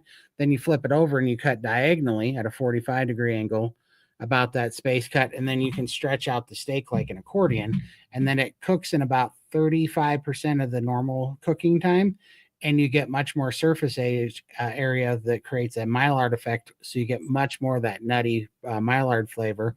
And I really like that on New Yorks because they taste good. New Yorks are a little bit of a tougher. Yeah, exactly. And those were absolutely delicious. Yeah. Look good. Yeah. Those are super tasty and a lot more surface area. So a lot more of that Maillard crunch, that outside. And it cooks so much quicker because all of a sudden, I had to learn this playing with it, but all of a sudden there is no such thing as the center of the steak anymore. Everything cooks like that first 1/2 inch of edge. So you're only cooking it for like 4 minutes, like 4 to 5 minutes, and you got to get really hot and then get it in there. And I even find that I like to cook it for like 3 minutes, pull it out, let it cook down, but let the air fryer just keep getting smoking hot, and then put it back in there after it cools down for 10 minutes and cook it for another 3 minutes. And you get an extra Maillard crispy outside, but without overcooking the inside. I don't even want to start crap, but if there was ever a steak to cook frozen, it would be that one. It would be if you took it and you accordioned it, you pulled it out, you let it dry, and then you put it in dry and let it get real cold and froze it, then put it back in there. That would be the one to do, because then you could afford to cook the bejesus out of the outside while helping the inside stay tender and not overcooked. But it's really good. I really enjoyed it. But if you've cooked thick steaks, you're like, okay, the outside's going to be a little overcooked on this 1/2 inch, but then it's going to be perfect on the inside. Well, once you do the accordion thing, there is no inside of the steak. Everything cooks like that first 1/2 inch. But it's tasty, and it's a really fast way to make a steak, So quite enjoyed it. What happened? Put this one back up. Oh. Please tell us the sequence of weight loss versus joint pain relief and your opinion why. For Michelle Miller. Okay. Who wants to go first? Thank you, Cranky. I sure appreciate that. Who wants to go first? No one's raising their hand. All right. I guess that's me. So, Cranky. So please tell us the sequence of weight loss versus joint pain. Honestly, I mean, my weight loss helped my joint pain, but carnivore and the inflammation helped it way more. Like, I lost joint pain before I lost the majority of my weight. My joint pain healed up. It is definitely, inflammation is more of the problem with joint pain than even weight is. And I've never been more, that's never been more certain in my mind as it is since I've gone through oxalate dumping. Because the oxalate dumping put me back in an inflamed state, and I could not believe how much my knee hurt and then how much my hip hurt as the oxalates were moving around.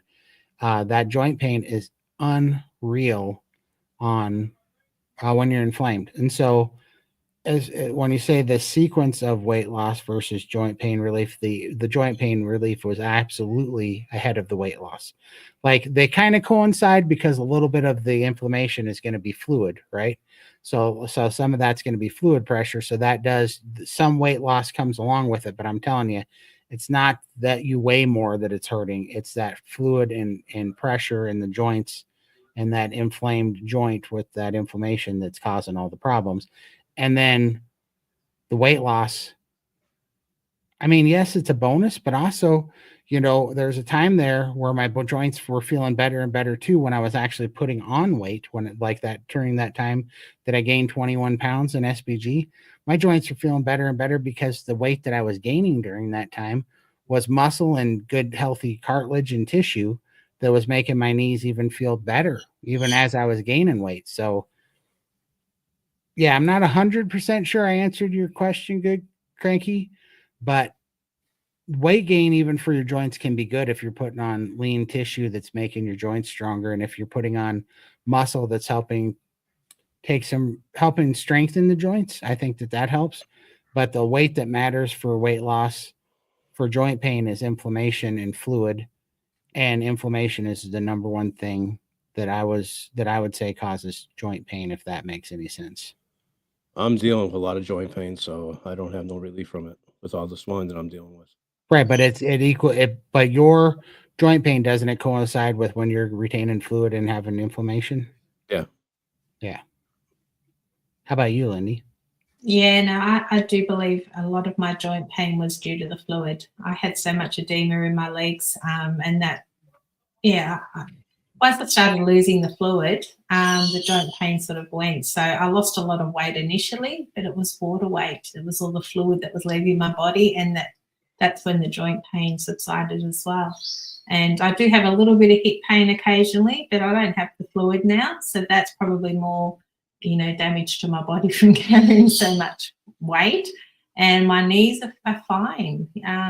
Occasionally I get a little bit of pain from carrying the weight, but I think most of it was from the lymphedema that I had. So, yeah, I'm not sure what Michelle's story is and like how much weight she's got to lose, if it was an injury that she's trying to fix.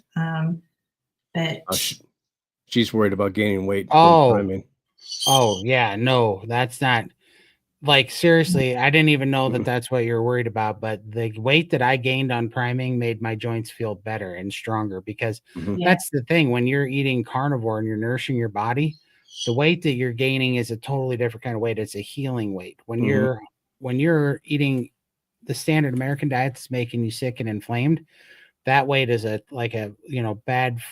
bad water retention with that lactic acid, uric acid, like fluid that's making everything hurt. No, I really definitely don't worry about that. Honestly, I think you're going to gain so much mobility. It's not even. I have lost 110 pounds. That's incredible. Very good job. But yeah, like just trust your body. It really does know how to heal you. So just give it the things, give it the tools that your body needs, and it will absolutely heal you. I know that it's super scary because weight seems to be, everybody points to the weight as the catalyst, the disease, but it's not. It's just a parallel symptom. She lost it 10 years ago, the 110 pounds. Oh yeah. Well, and when you're saying you're doing priming, I assume that you're in SBG. And if you're in SBG, you should also talk to Tim, because Tim was also gaining weight on priming, but he also during that time got stopped using his walker and was able to stand and got rid of all of his arthritis, and he's walking again. And you can hear his story on Dave Mack. He just put an interview out. He even posted about this too, about the joint pain. Yeah, there you go. Before the inches were coming. Shoveling snow, isn't he? He's doing amazing. Yeah, Tim's killing it. Tim's amazing. Oh, we got another super chat. Yep. You guys don't have to do that. Thanks so much. I've done strict line for 8 months, 2 MAD, 2-to-1 fat protein ratio in grams. I get heavy fatigue, not sleepiness after meals, and I think it's hypoglycemia. Have any of you dealt with hypoglycemia? Oh yeah, low blood sugar. Yeah, so my mom does. So let's do this again. I've done strict line diet for 8 months, 2 MAD, 2-to-1 fat to protein ratio. That's really good, and heavy, and I get heavy fatigue. Okay, well, are you in SBG? Are you doing priming at all? Like, feel free to answer right now. Gunther, so that and you don't have to make it a super chat at all. Just put it in there and we'll grab it. Because I'm wondering if you've done priming yet. Because sure, that could be hypoglycemia. My mom went through that, but that doesn't last very long. And you can come out of that with just a little bit of dairy. So that's a pretty easy thing to do. And then Brett said this: check your blood sugar after the meals. For sure, it is. But you have to know that but I mean, that is the best way to know. But what are you looking for, right? Because your blood sugar levels are going to be different on carnivore than they are on a standard American diet. So a carnivore's low blood sugar is not the same as a standard American diet low blood sugar that we're finding out. And so I wanted to say that. And also, if the best way to figure it out, if you're doing that, is so it's not like, first of all, have you had hypoglycemia before? And if you did, you're probably used to having like the juice or something to bring your sugars back up. And you can do that, but you can do it with like cheese and dairy. So having some cream or having a piece of cheese, it's not going to do it in like 5 to 8 minutes. It's going to take more like 30 to 40 minutes. I'm not an SBG, but I'm considering it. Also, I just installed a continuous glucose monitor CVM an hour ago, and it works for 14 days. Okay, well, let me tell you about this. So this is why I was saying I had a continuous glucose monitor for a day, and then I drop kicked that thing into the garbage because it wouldn't shut its loud mouth up because it was saying that I was dying of low blood sugar because I'm a carnivore. Yeah. Go ahead, Lindy. Tell them about that. Yeah, and I just kept getting error, especially when I was asleep. It would drop below 3 or something. And I was worried, thinking, my God, I'm going to die. Because I've got a type 1 diabetic daughter. So I knew that low sugars are no good. And so I asked the doctors, and they were like, no, how do you feel? I said, I feel okay. Like I slept through it, and the next morning it came up. It was literally like I was flatlined the whole time. My glucose levels were just on the low side all the time. But I felt okay. I'm more concerned that you've done 2 MAD for 8 months line. Yeah, exactly. Do you think maybe you need to change it up? Maybe just throw in a couple of three MADs here or there and just. Mm-hmm. Well, 100%. And that's why I asked him if he's an SBG, because honestly, I think this, I wanted to make sure, because I didn't want to just dismiss that you might have hypoglycemia if you have a reason to believe that you do. But if you haven't been diagnosed with it, or you're really having dangerous problems with it, what it sounds like to me, and definitely what Lindy just hit on there, is that you're just under eating, right, Lindy? Yeah, I think so. Yeah. Which is why I would love to see you in SBG, because there are medical professionals that are not going to diagnose you, but they will give you some really good advice, and they will talk to you about it and help you understand things better, probably ease your mind, and we can help you understand why it's more important to eat food than to do this. I know you feel like you're killing it because you're doing 2 MADs of lion, which means you're going hard. You're trying to restrict, and get it down there to get the best results and quick results. But that also, and I'm speaking from the club of doing stupid things in order to get results. That's how I found SBG, because I did OMADs for 9.5 months and absolutely tanked my metabolism and was going backwards and was tired as could be. Yep. Same with me. I had the same problem. Yeah. So we would like to see you in SBG so we can help you kind of turn that around, because what it sounds like to me is it's much more likely that you have an under functioning metabolism because you are under eating rather than having hypoglycemia after 8 months. Because if this is what you've been doing, you would have been having this a lot sooner. Your blood sugar should have leveled out by now for sure. So, because as you're going through this, your body's learning to balance on ketones versus insulin. So I highly doubt that it's that, unless you've had a real problem with it in the past. It's much more likely that you're under eating. All right. Appreciate it. Where'd we leave off here? Was this the last one? Yeah, we're here. I am part of SBG and planning on trying priming in March. I feel like I have heard so much conflicting info about prolonged fasting. What do you think is best length for fasting to reduce loose skin? I don't think any fasting's good until you prime. That's why we preface it with that. This is what's so hard. And I know everybody's like, these guys sound like an infomercial for priming. Well, it's because we all experienced it. And the thing is as you're talking about fasting and that you have gotten, conflicting information, the real question is, sure, you're thinking about fasting so that you can go into autophagy so that you can eat up the loose skin. I get that. But what you should be thinking way before you get to fasting is your metabolism healthy? Because if you don't have a high functioning metabolism and you fast, you're just going to make your metabolism slow down and slow down. Mhm. Then it's going to work against you, and the exact thing that you're trying to do, you're not going to get that result. What we absolutely are fans of fasting and SPG, but it's not fasting if you have a poor metabolism. It's fasting once you've primed and you've Right. healed, you've nourished your body, because a nourished fast is way different than a malnourished fast with a slow functioning metabolism. So to answer your question, once you've primed and once you've been nourished and once your metabolism's been pulled out of the dirt, then depending on how much priming you did and how much recovery you've had and how much stronger your body is, depends on how much longer you can do the fasting. But your fasting is kind of a muscle, and what you should never do, the real answer to that question is you should never fast until it starts to tank your metabolism. When you start feeling the symptoms of your metabolism crashing, you need to pull the plug on it, and whatever length of fast that is, because that's what you are able to do. But you can build that muscle, but you have to eat. The true magic to fasting is eating, which sounds crazy again, but it's the truth. Yeah. And then let's go back to Gunther's question again, because Tim brought up a good thing. Gunther's doing TUMAD. How much is he eating? Is the TUMAD made of? Right. Well, if small meals. Yeah. Well, and we pretty much know it is, right? Like, we don't even hardly have to guess, because if Gunther's doing TUMAD and it's lying, it's super satiating, and he's not, yeah, for sure. Very good point. So let's see what he has to say. But Michael, keep an eye out for that. I'm watching. Yeah. You just described the whole beauty industry, Todd. They keep been striving for an unattainable goal to keep us distracted and to sell products, of course. Right.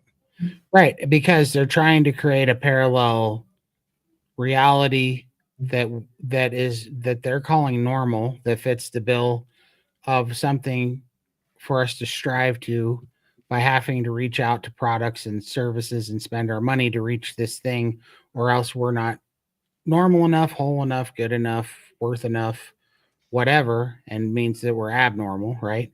But that's why I get really tired of the message, even from our medical professionals, that if you're not able to moderate food, then you're abnormal and broken. And that's why I keep harping on this, which I know is annoying to hear, but that was one of the things that kept me looking at all the things, like just thinking, man, I'm just never going to get over this, because something in me is broken, and I just guess I don't know what it is. And nobody could tell me how to fix it, other than I just need to work on it and go back and try harder and grip a little harder and, do stuff. And like, when, I mean, what a just a shitty hole to be in when you've tried everything, and then everybody's like, yeah, well, you're just slothful and you don't want it to get enough. It's like, I don't want it. I don't know. Like, my life depends on this. Like this isn't a vanity thing to me. This is ruining, my quality of life. It's ruining my sleep. I'm in pain. I can't find a way out of this thing. Every day is awkward. Nothing in this world fits me because of this. I'm not built for this world, which feeds into this whole paradigm of being broken. But it's just like all that stuff. And then you go back, and the people that are supposed to help you are telling you, yeah, you just got a food addiction. That happens to some people. You're just, because you can't moderate, rice and fruit and all this stuff and soda and all these things, that, that's your problem, because you can't not eat 2,000 calories of hyper palatable food a day and go walk 7,000 steps at 600 pounds. You're broken. It's just like, what shitty advice, to be honest with you, just crap advice. And it's clearly wrong. And that's how we get to 74 to 88% of a sick population. Like, that's disgusting. If that was anything else, it would be criminal. I mean, it should be criminal. Here, Gunther, let's just do this one really quick. Yeah. Gunther responded with what he's eating. In a day, I eat 1.5 pounds of 85-15 burgers and an additional amount of beef trimmings to bring the fat protein ratio up to 2:1. How much do you weigh, Gunther, and how tall are you? How old are you as well? I'll keep an eye out for that. No. Okay. I just got a vibration plate. I have neuropathy in my foot from a surgical procedure. I've YouTubed some exercise routines and find it easier than a rebounder with possibly the same result. Mm-hmm. Yeah. I had neuropathy in one of my feet, and that's almost gone now. It's cleared up. Absolutely. You too, haven't you, Michael? And Todd? Yeah. Michael too? Yeah. Yeah, I can move my little piggies one at a time now. I can never do that before. Actually feel them. Yeah. Yeah. Incredible. Having 6-pack abs at 10% body fat is not normal for the human condition. Yeah, I mean, unless you're, stranded in the desert without food and water, there's some point you might get there, but that's not optimal. It's not normal. It's not, some people are genetically gonna, like Raymond could do that. He got abs while being he wasn't single digit body fat, but he got abs just because he's physiologically built a little bit different with the way his muscle structure was. But not everybody's going to have that. So it's crazy. Can you guys hear the stupid dog barking in the background trying to blackmail me? Oh. You get that one? It's 5 feet 6 inches, 129 pounds, and 48 years old. Oh, 5 foot 6 inches. I do think you're under eating. You're not under eating by a ton, but how long have you been under eating for would be a good question. And what's your activity like? Here's what I would just say. I would say for 90 days, throw out the tracking and just do the priming protocol and SBG for 90 days and see what that does for you. And go in there and listen before you ever do it. Just go in there and listen to all the people that have done it that also were completely skeptical and say, I'm not going to bring up his name, but there's a guy there that has been lifting weights for a long time and real health conscious guy. I mean, for like 40 years, real serious about it, doing a lot of things. And, he flat said at my age, and he was I think he's in his mid 50s. He's been doing this for like 90 days. He lost like 11 pounds of visceral fat and gained 11 pounds of muscle, like in his mid 50s in just like 90 days on priming. And he said, none of this makes sense. I eat more for breakfast now than I used to eat all day long. And if anybody would have ever told me that this was possible, and he's been training people, I think, for a long time too. But at any rate, he said, I would have absolutely told you you're a liar, that you're on something, that you're taking, some sort of metabolic treatment or something, because it really does happen like that for a lot of people. Some people it takes longer. Some people have to prime for 6 months, 8 months. Some people with autoimmune issues are healing up for a year and a half, 2 years, but they make progress. And it's not, look, you're not going to have a healthier, stronger, more efficient, more robust body by restricting. And you're not going to get fat. Like, you're not going to put on a bunch of significant fat by eating too much fat and protein, because it's just not going to happen. And whatever little bit of fat that you might put on in a short period of time while you're healing comes off so fast you wouldn't even believe it. Like, you would not believe how fast it comes off. So I don't know. I challenge you to try it, because you're not going to know. You're stuck in kind of this rut that you're in, because you're holding on really tight. I think you need to really know what it feels like to really challenge your metabolism at a high level, to really heal and to really run at a high level, So I'd like to see it. We see advertisement for different drugs, and they always have a list of side effects. What are the side effects, if any, on the carnivore way of eating? Oh, yeah. Well, there was that one drug that used to make me laugh. I forget what it was, where they said oily gas was a side Yes. effect. Yeah. And I do remember that. Oily discharge, remember? Yeah, oily Really? discharge. That was like real, like it's like I'd rather have the problem than the cure.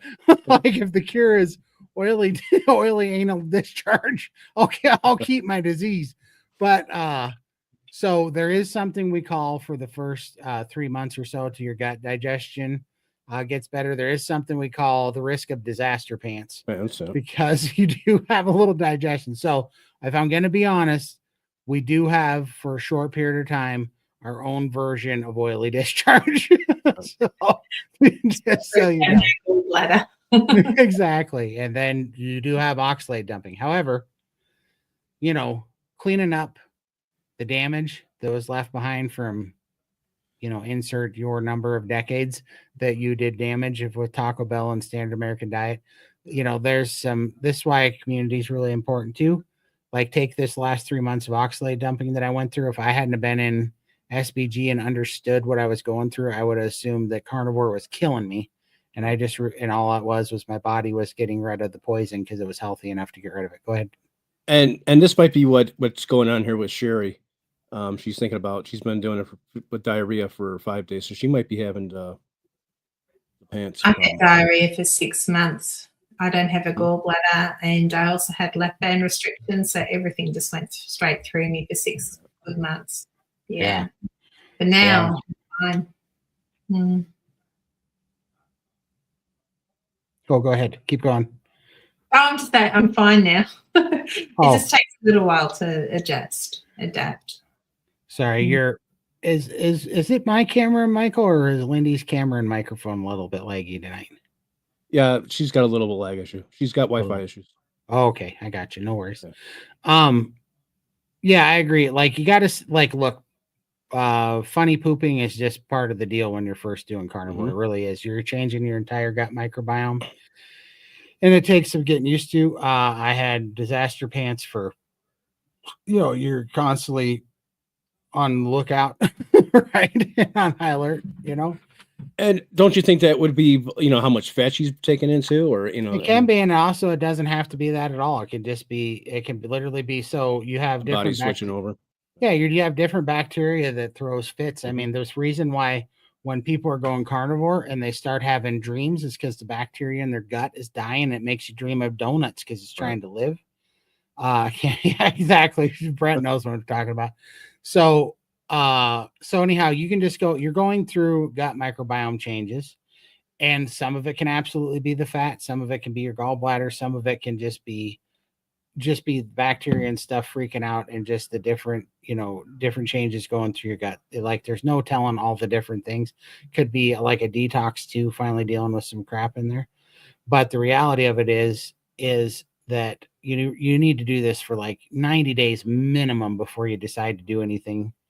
Boy, Todd, you're really taking exactly, Thomas.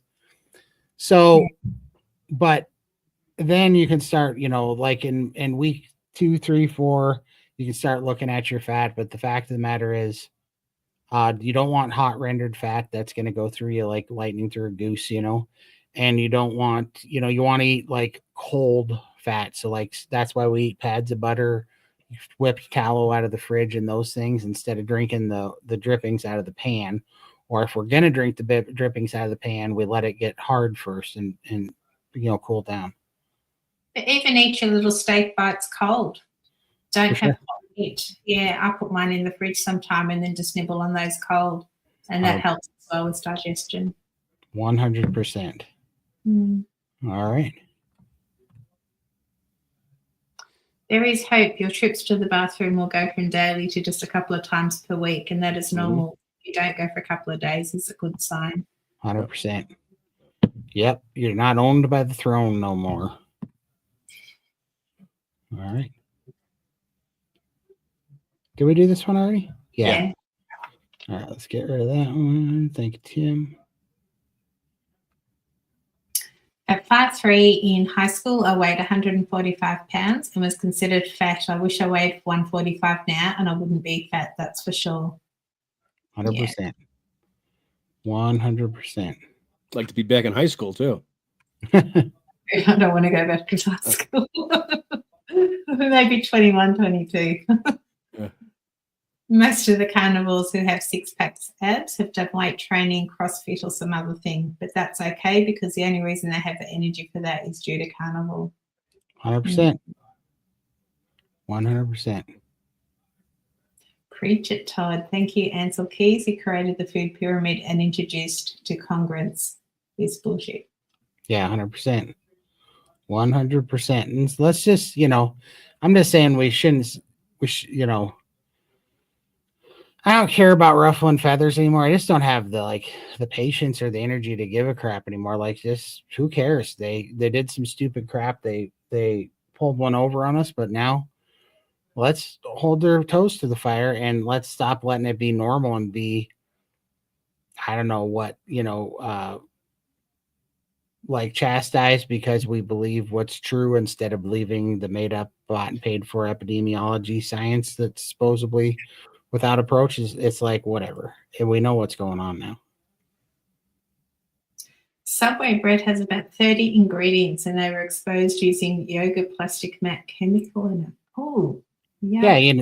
For the fiber, of course, because fiber is important. That's how they get away with putting most of those things in there because they can call it fiber.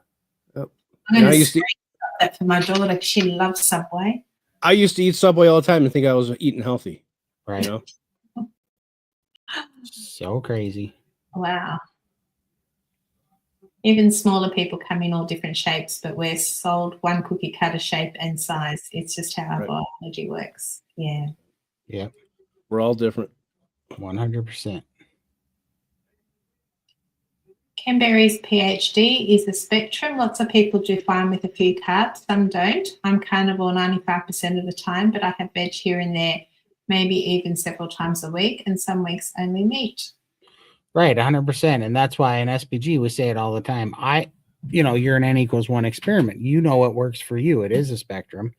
But one thing that I agree with, okay, is that, or really believe that for most people, and I think that's why we kind of standardize this, in my mind, a system where I think everybody owes it to themselves to use carnivore for what it's most powerful at, which is being a animal-based elimination diet so that you can get free from addictions, quiet the noise, understand what it feels like to not have to be, a prisoner to these, urges and addictions and stupid sugar things. Let all that fall off, get nourished with the carnivore food basics, the things that you really need, let all the noise go away, and then you add things in one at a time. If you want to add a vegetable in, add a vegetable in, but see how it works one at a time.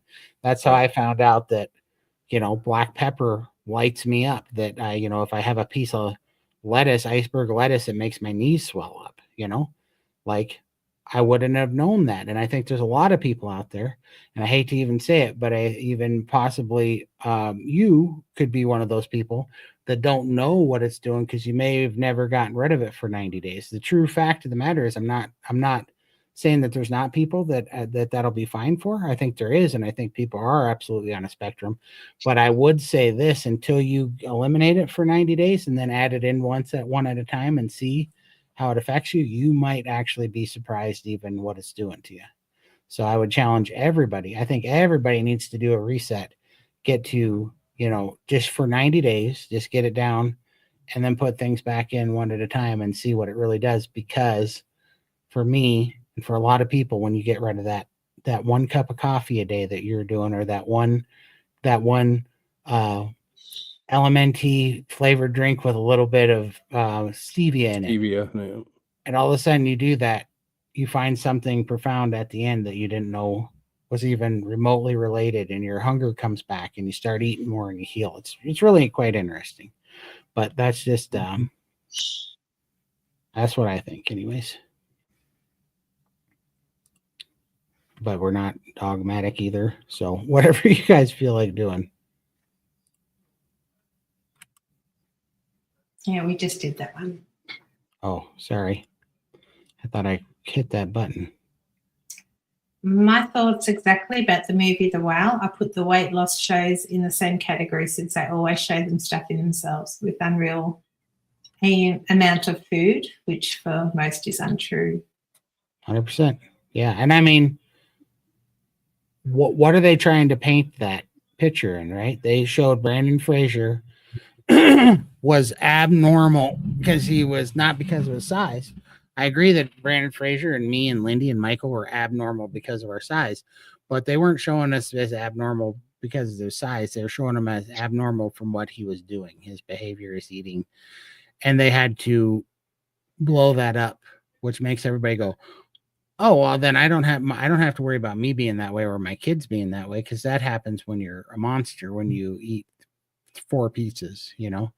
And it's like, no, not exactly. It happens pretty gradually over years of insulin resistance and eating the wrong diet. But the beauty is, just as strong as that can creep up on you and do something super extreme like being 700 pounds or whatever, it works for you too when you do carnivore, and it's healing you. Those things add up to huge results too. So it's time to start working it back in our favor, you know. There we go. Oh, I have no idea. Did you find out?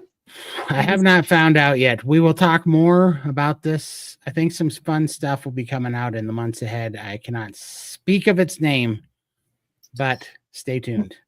Okay. Watch this space. My son is type 2. He's on meds that are helping him control glucose. I tried to get him to do carnivore, but he thinks he has it under control. The false evidence is not health. Am I right? Yeah, I mean, I'm trying to see what that means. What do you mean the false evidence is not health? Am I right? Because his glucose levels are probably under control. Oh, no. No. No, I mean, it's not health. It's you know, he's manipulating his insulin to get his blood sugar to go down. But it's making him more insulin resistant, which is going to make him gain even more weight, which is going to make him more metabolically sick, which is why it's the insulin roller coaster. But also,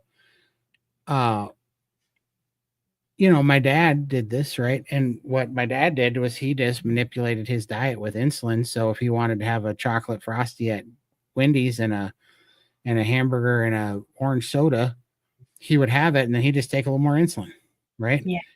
And then that's all that they ever did. So it's actually this really enabling thing to actually keep eating even worse, because now you have this magic shot that you can take anytime you want to manipulate the numbers. And then all that does is you end up even more insulin resistant, more dependent, more sick, and you've now increased the problem over time that was the underlying cause of the diabetes in the first place. Like you're increasing the catalyst, the problem that was the catalyst for it all, you know? Yeah, even with my type 1 daughter, they're always telling her, just top up with more insulin. You can just have whatever you like to eat and just have more insulin to cover it. But she did go very low carb, did carnivore for a little while, and her levels were amazing while she was carnivore. She's now more low carb now. She's bought in like more ketovore. Her levels have gone a little bit funny again, but you know, at the end of the day, she's 35 years old, and she knows what I've reversed my type 2 diabetes. I'm doing amazing. I've lost the weight. She knows what carnivore can do, but I can't force her to do it. She's seen the amazing results, but it's all on her back, unfortunately. I can't say. And the more you push, the more they rebel. So I just have to try and zip it up and hope that the seed is planted and one day she'll turn around and go strict. But yeah, it's hard to watch your family and loved ones not follow. It is. And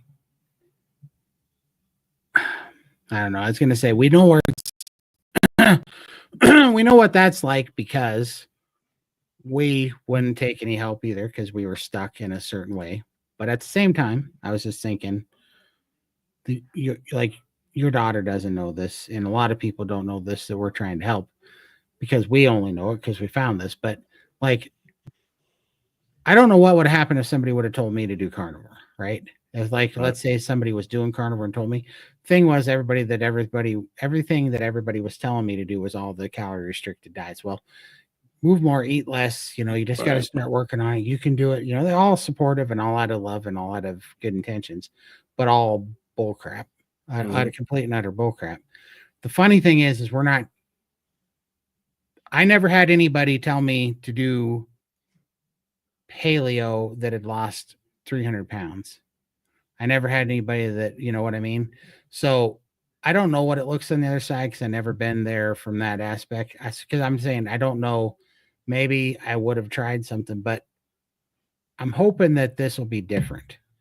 I'm hoping that if enough people see enough results that it can't be ignored, that this will be clear that this is not just another extreme restrictive diet. Yeah. We just need more people out there sharing their story and hoping that, it's going to move someone into considering carnivore. And Right. the more people that spread their message, share their story, the louder we'll get. 100%. 100%. Yeah, and Cranky's got a good point. The saddest thing about that is that forcing the body to store more glucose as body fat is speeding up the dysfunction on the road to disease and death. 100%. 100%. And I'm just going to throw this out there. This is my number one problem that I have with GLP-1s. There is no way that if you take and you offer a magic pill, I don't care. Like, there's a million concerns I have about GLP-1s. But the number one on my list is if you're going to take a group of people that already have eating disorders, are already compulsive people that already cannot moderate, and then you're going to offer them a pill that says you can lose weight and eat all the crap that you want, eat all the junk. Now you could tell them all day long, you should eat healthier. You should eat carnivore. You should eat low carb. You shouldn't have that stuff. But if you're telling them that while handing them pills, a drug that says if you do it, this will bail you out. Right. You're giving them a free pass, and that's not how it works. Do you honestly think that somebody that has an addiction to food and can't moderate any food is all of a sudden going to moderate GLP-1s and food at the same time so that they don't have to pay? Like, this is everything we wanted. This was the genie that we were all trying to find in the bottle, was the magic pill that would allow us to eat crap and get away with it. And we think that there's not going to be a cost to that in reality. We think that the fabric reality is not going to snap back, like Jordan Peterson would say, and right this ship. Do we really think that we're going to get away with that? That this this for the first time in history is actually going to be the magic pill they've been promising us forever, and that there's not going to be serious downside to this. Like, I don't believe it. Mm-hmm. Worst thing you can do with type 2 is think that it's only high blood pressure, sugar, or high blood sugar problem that's fixed with medication. That'll make the problem even worse long term. People die from type 2. 100%. That's what we talk about all the time. Like, how are we going to say that you're supposed to be the normal one if you can moderate sugar, and that people that are willing to have legs cut off to keep eating sugar, that their only problem is that not the thing that they're eating is such a powerful drug that they're willing to donate body parts to keep using it, and lose body parts to keep doing it, but that they didn't moderate it, so it's a them problem, right? That one guy that Dr. Baker had. Exactly. Took off his leg. Yeah. Yep. 100%. It's so sad. Oh no, I lost my place. Where were we? You're right at the top. Right at the top. Okay, what's Brett again? Your wish, Brett, is my command. No, it doesn't take much to get me cranky about this stuff. I mean, and honestly, I know everybody, you guys are all there with me. Like, how absolutely infuriating is this to keep hearing these lies and people looking us dead in the face? I can still stand in front of people 320 pounds lighter, exponentially healthier, and completely free from, all the addictions that I had, and they're sitting here going, so restrictive. This is not a good plan for you long term. You know, I just want to slap people. It's just like, get over here, you little crackhead. You know. I agree. Foods can be addictive. Again, it's like I quit smoking, and in one puff I could go back due to failed history. I'm worried some days of going back to sad. Yeah. Yep. 100%. That's why I see it, you know, and I'm happy to take any of the, like, I'm not sitting here. I know everybody gets a little bit angry. Well, a lot of people get angry with me when I talk about the idea that addictions, you might be able to beat addictions eventually, you know, like be free from addictions. And there's a lot of people that say that's not true. And probably a lot of people way smarter and more educated than me. And that's all fine. But I'm not arguing from other people's standpoints. I'm arguing from my viewpoint and what made a difference for me and what I feel now. And I don't feel like an addict. I don't feel in danger of any of this crap. But because I do understand and still respect how ridiculously addictive it was, it makes me really mad because it cost our family a lot, cost a lot of people a lot. But I'm not in any danger of going and eating it again. Like not even from the addictive side of it, because I genuinely hate it so much now that it's such a genuinely evil tool that's been used for so much pain and destruction. I don't want to have anything to do with it. I don't want to. I'm not going to pay those people to continue to weaponize their drug against us. That's ridiculous. Todd, that was brilliant. Understanding that refocuses your addiction problem to seeing that foods are the problem. Eat the right foods, and addiction is a non-existent problem in your life. Right. And I mean, that's how I understand it. I'm not saying that I'm right, because I'm no authority on this by any means, but I think it's at least plausible enough that it deserves its own conversation to have about it. And I hate the fact that every time that I brought it up in certain circles, I get attacked for it, but whatever. That means I'm striking a nerve that needs to be struck then, in my opinion. So let's have this conversation. Why is that so preposterous that it's off the table is what I would like to know.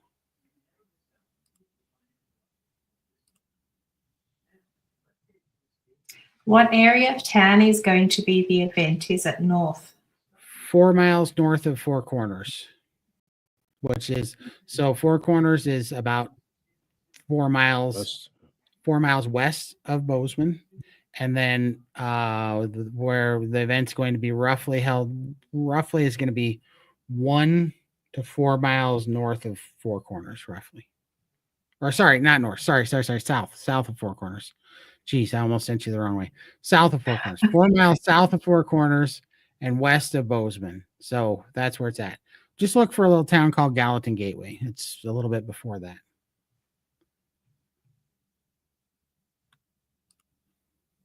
All right. I just did a 3-day sardine fast with Adrian Scoop. Had a big ribeye tonight. So good. That's awesome. How'd you go with the sardines? Yeah. That's great. Me and the family will be at Yellowstone and Tetons. Yeah, the Tetons in Wyoming. That's awesome. The Grand Tetons are something to see for sure. That's awesome. We'll see you there, Brad. I cannot wait. You just want us cooking. I do want us cooking. Does a rebounder help reduce the fluid in legs if you have lipedema? I need to lose 70 more pounds for knee surgery. I have lost 110 pounds but have stalled. Can a rebounder help gain muscle and lose pounds? Yep. Lipedema fat, though, is different than normal fat. So, I couldn't say that you're going to lose lipedema fat, but you will definitely tone up. Well, you're going to tone up, and I still can't imagine that doesn't lipedema cause pain from inflammation, and that causes fluid? Lipedema is a fat disorder, so you get a lot of connective tissue. It becomes very hard, and you could feel like a sack of peas. I feel like a frozen bag of peas. I've got it in my arms and legs, and whereas normal fat is very smooth to touch. Yeah, so I got you. Fat is different, and diet doesn't really affect it. That's really interesting. I wonder what that is. Do they know what causes it yet? No. You find a lot of people get it from the waist down, so they're very slim at the top, and then they have they're very disproportionate. It looks like you've got two bodies, different bodies on one frame. So you get the larger sort of hips and thighs, but it can move to the arms as well. Wow. Yeah.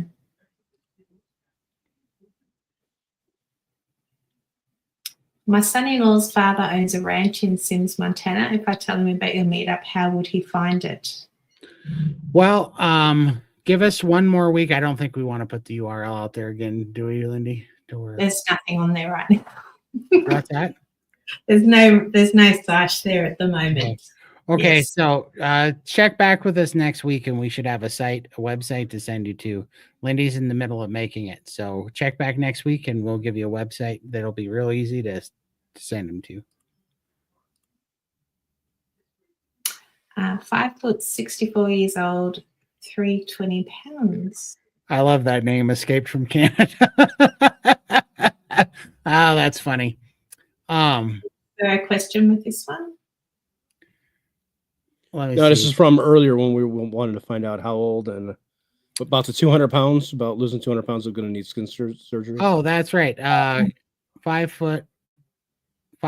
Okay. Yeah. If you're 5 foot and you lose, well, you're 60. Yeah.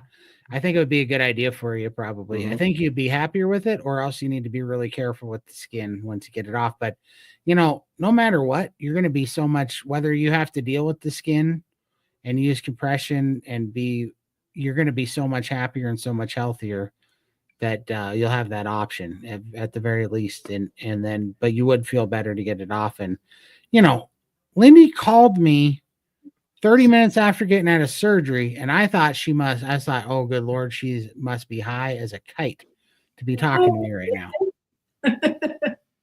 Yeah, she never, Lindy, I've never heard you talk about any of the pain levels yet. Like, the pain has not yet been an issue? No issue. I didn't have the full muscle reconstruction and all that. It was literally just removing the excess skin. So that's why it was very easy. I mean, it's still a huge surgery. I have a scar from side to side. So, yeah, and I have to be careful that I don't open it up or do anything silly. But there's no pain. And the scar looks amazing. There's no swelling, everything feels wonderful. Yeah, I'm much lighter on my feet, and I feel really good. And I've got a lap. Like, my feet are not going to sleep sitting here for a 3-hour live stream, and I actually can feel my lap. So, yeah. For sure. Have you noticed your legs not swelling up as much now? That your belly's no longer? My belly would basically cut off the circulation in my legs and my feet.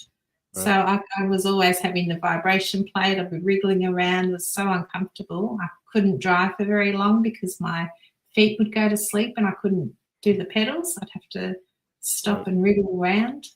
But that's all gone now. It's awesome. Yeah. It's a huge difference. Such a big change.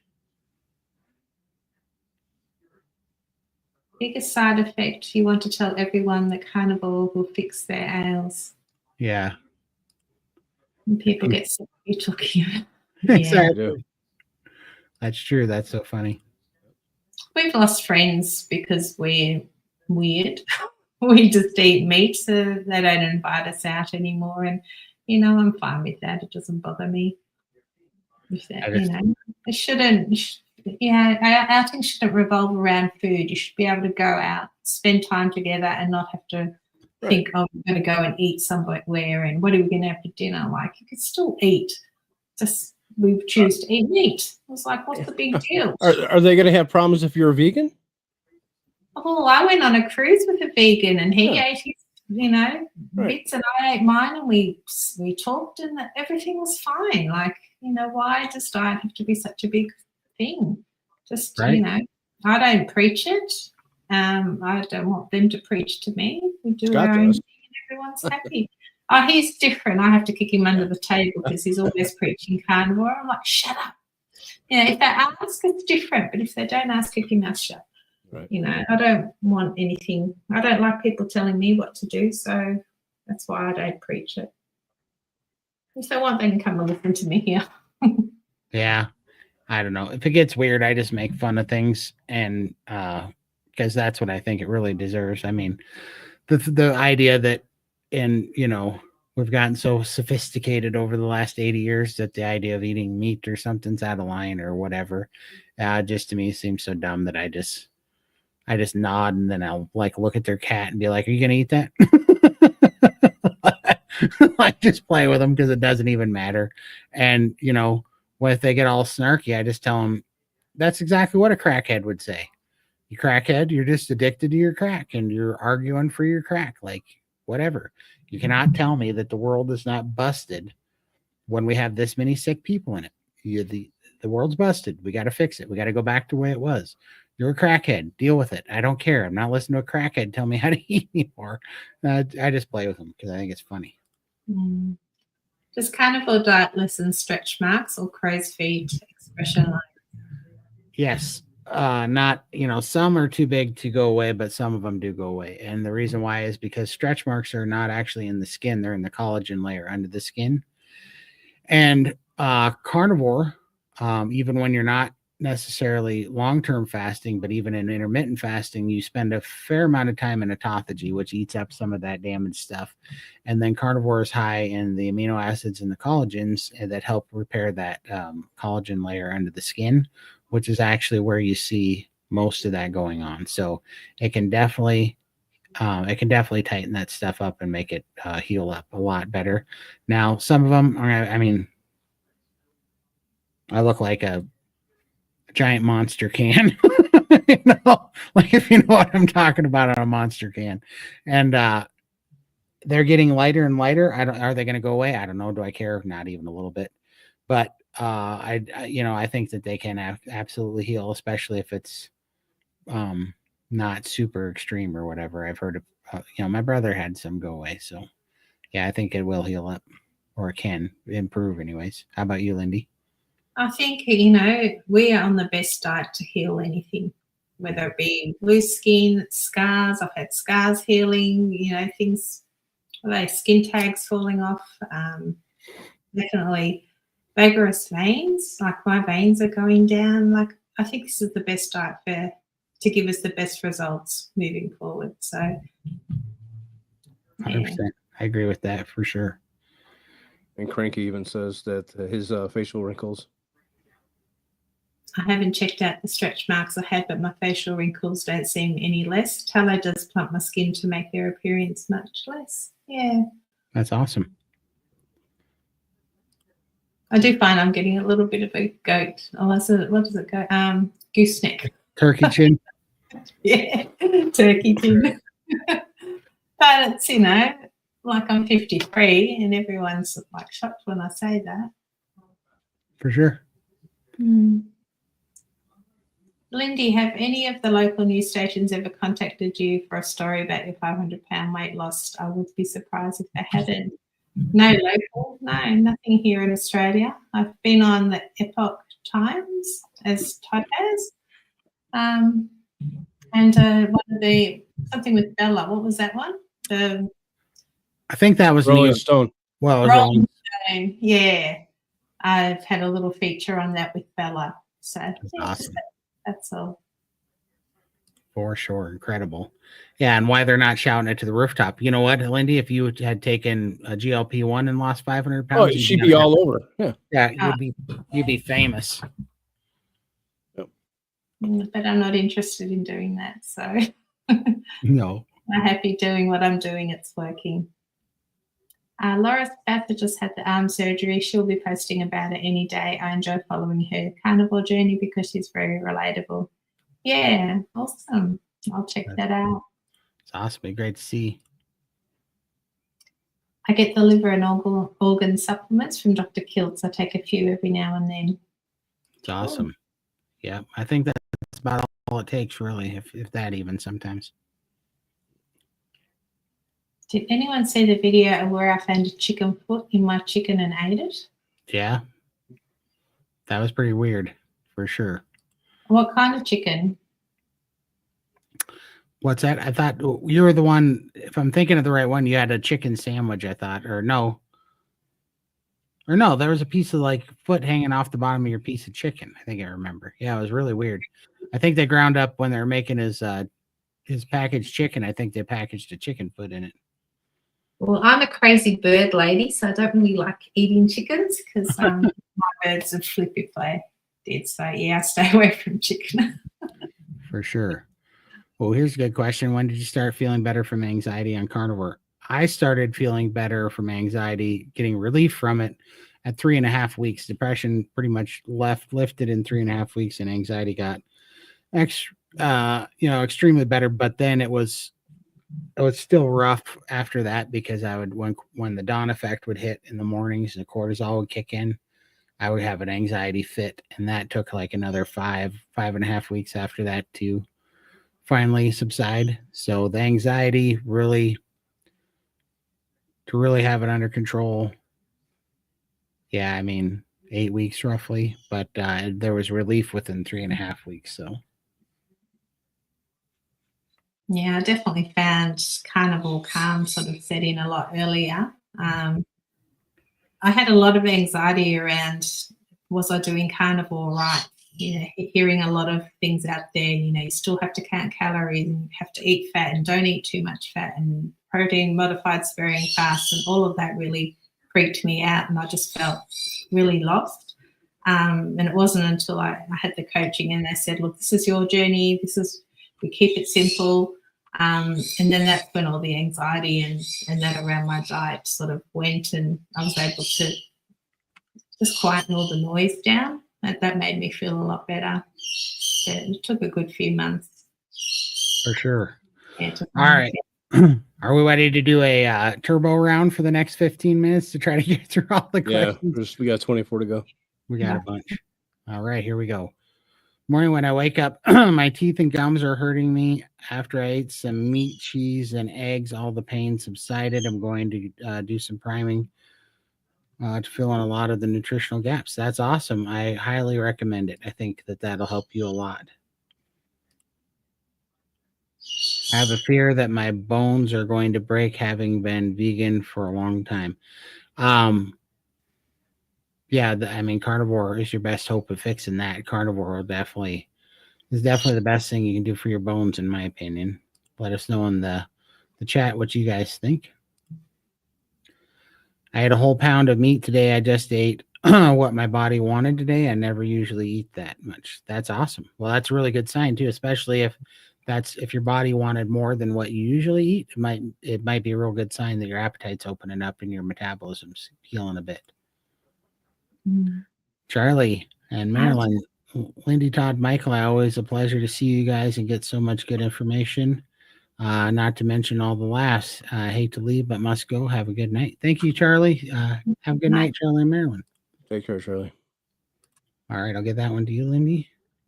Brought a 19-pound prime rib, roast at Costco, left it in the sealed plastic wrap for 45 days in the fridge, unwrapped that puppy today, had cut 13 steaks onto the smoker, then flat top for the sear. Nice. That's awesome. And you didn't invite us over? I know, right? Where's our invite? All right, I got to say something. You're scaring me with the sealed plastic wrap. So that's how bacteria can grow. So you don't want wet spots. Like when you're doing, so just to be safe with people, when you're doing a dry age that's really long, what you don't want is you don't want any wet spots. So you don't even want anything leaning up against the meat or touching it during that time, because if you do, you create a spot where there'll be a wet spot.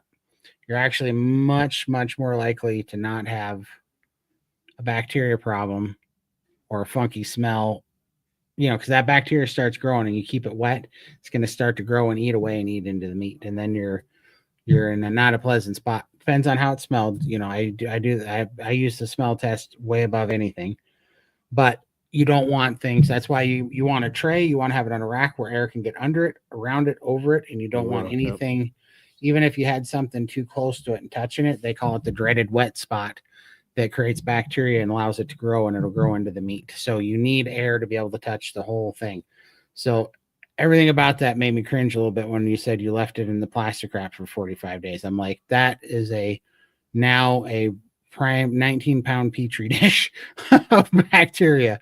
So just putting that out there, but be careful, I guess. I've never done that. That would bother me. So I've never done it. I'm not saying that's wrong. And you probably have looked at something. I've never seen it done that way. Put in the chat if you guys have done it that way, but I think that's well, my son-in-law had a roast lamb in the fridge and it was in a vacuum sealed bag.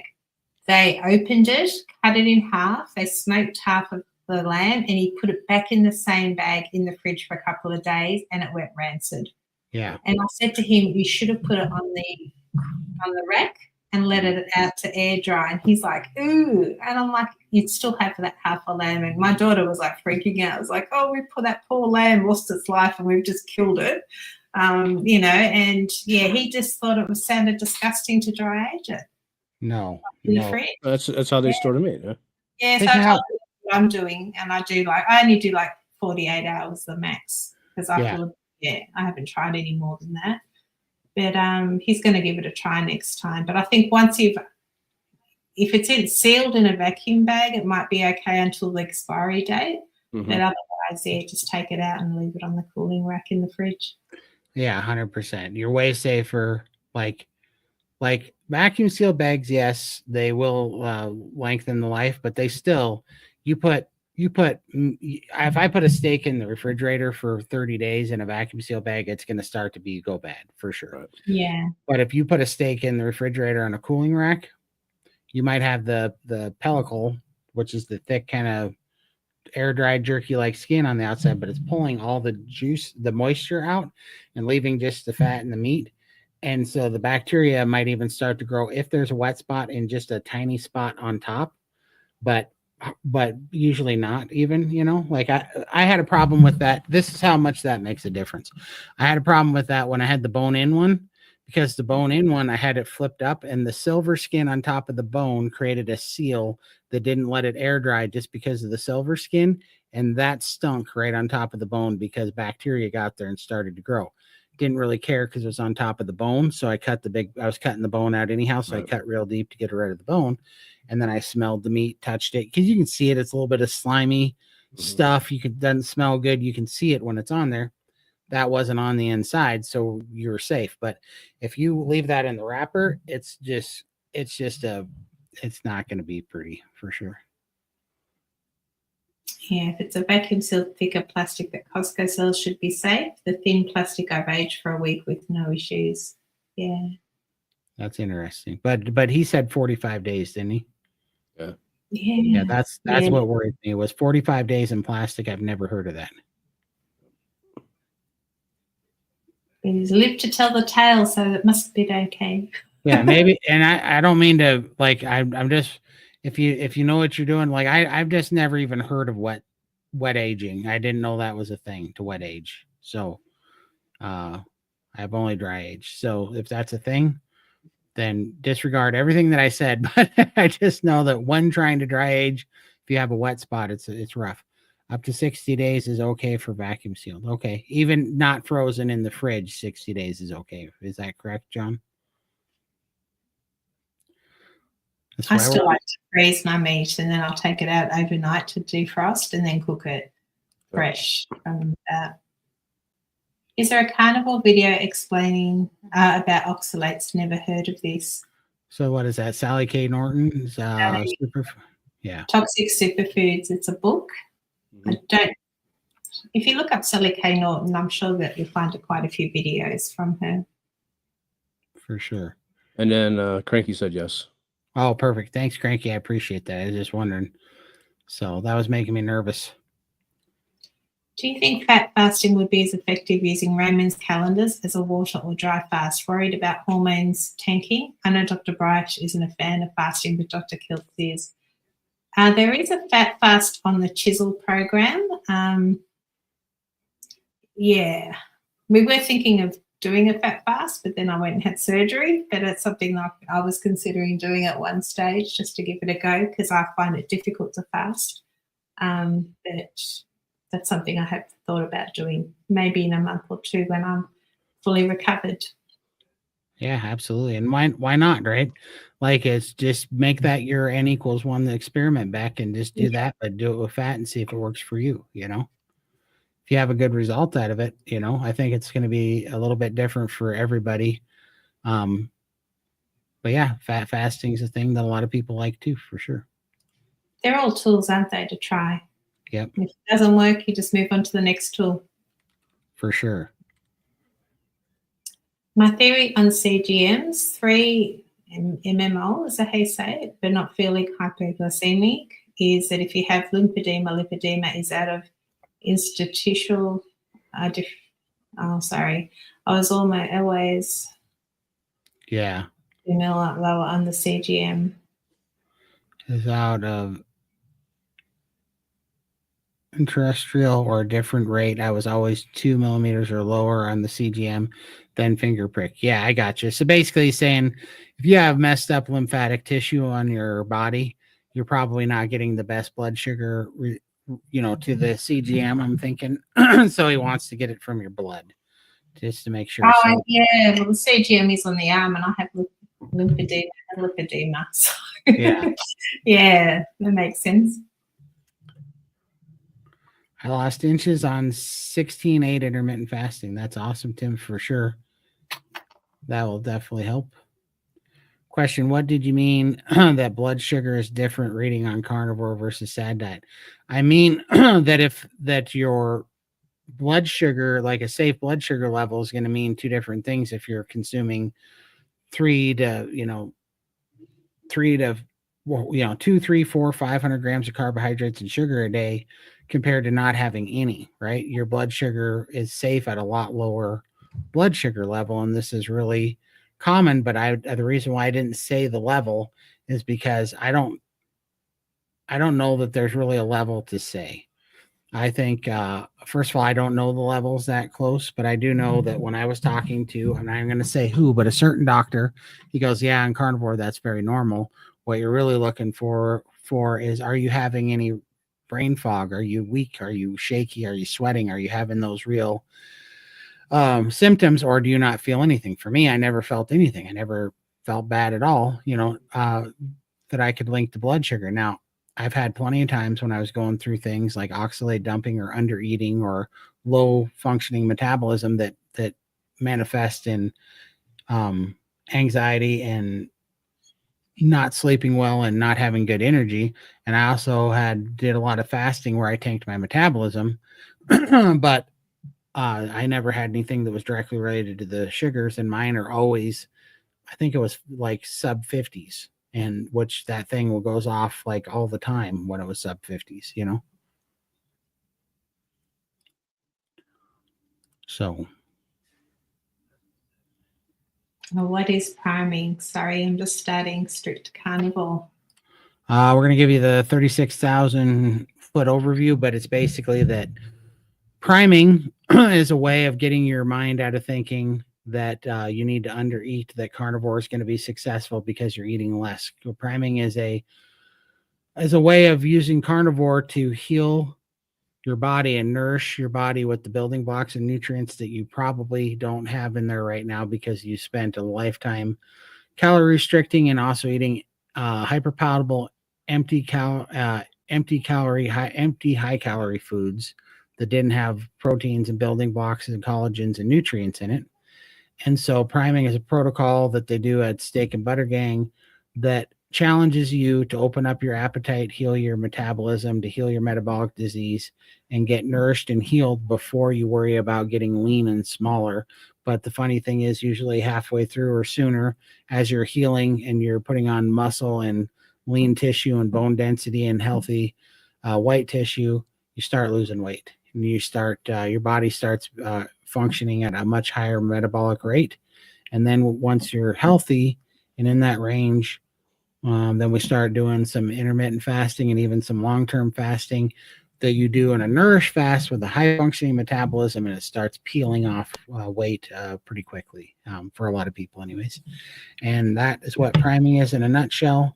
But but 70% of priming is the community so that we can help you through not just SBG staff or team, but the whole community can help you through and guide you to understand that that sometimes the weight that you're gaining is good weight. Sometimes when you're tired, it's a good thing because your body wants you to sleep because it wants to heal.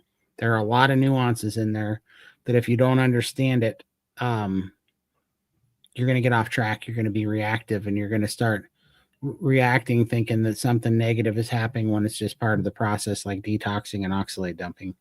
So love to see you in there. Come check out Steak and Butter Game. Would going carnivore cause oxalate dumping in the form of kidney stones? If someone has kidney stones, should they slow when they start carnivore? I'm in the right place. Good Lord. Yeah, I'm going to say yes. So I don't know. I've never had a kidney stone in my life. And then after 2 years on carnivore, apparently I had a big kidney stone break up and turn into a bunch of little small kidney stones. And then I passed 3 of them in about 8 days.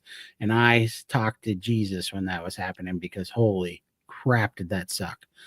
And that turned into right after that about 3 months of oxalate dumping, which is why I had to take it more serious and start drinking green tea again, which is what I'm drinking here, to slow down the oxalate dump because it was making me cry like a little baby, basically, because it hurt.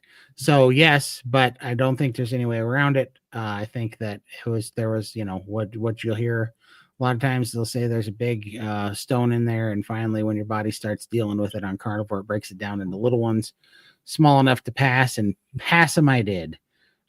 So I think the short answer is yes, but I think on carnivore, once you pass them, knock on wood, you'll stop making them and stop passing them. So that's my quick explanation on that.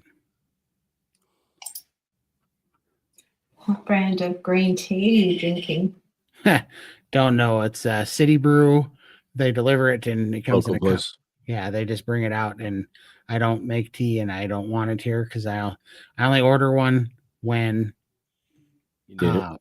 yeah, like when I'm like, oh, this is starting to hurt, I need a green tea, because otherwise I don't want to get in the habit of drinking it. So I don't keep tea here and stuff where I'm going to cook. Because what's funny is when people tell me I don't like your message because you could get people to try stuff and break their, go back to their old addictions. And I'm like, I won't even keep tea bags here. Like I'm really careful about that now because I get it. I respect the addictive nature of things. I'm just saying that being vulnerable to being addicted to addictive things does not make you a perpetual lifelong addict of things. That's all. Like you can find relief and freedom from it too. So I'm harping on it again, but Carnivore Coach, that's awesome. Everybody go check out Carnivore Coach Lisa. She's got an awesome channel. Thanks, Lisa. Do you guys know this crazy dude? I know he's eating. I can hear him on the plate, looking away at cutlery. Morning, Scott. or he's burning something in the kitchen, right, Lindy? Yes. Hopefully, no. I can't smell anything burning. But Yeah. Yeah.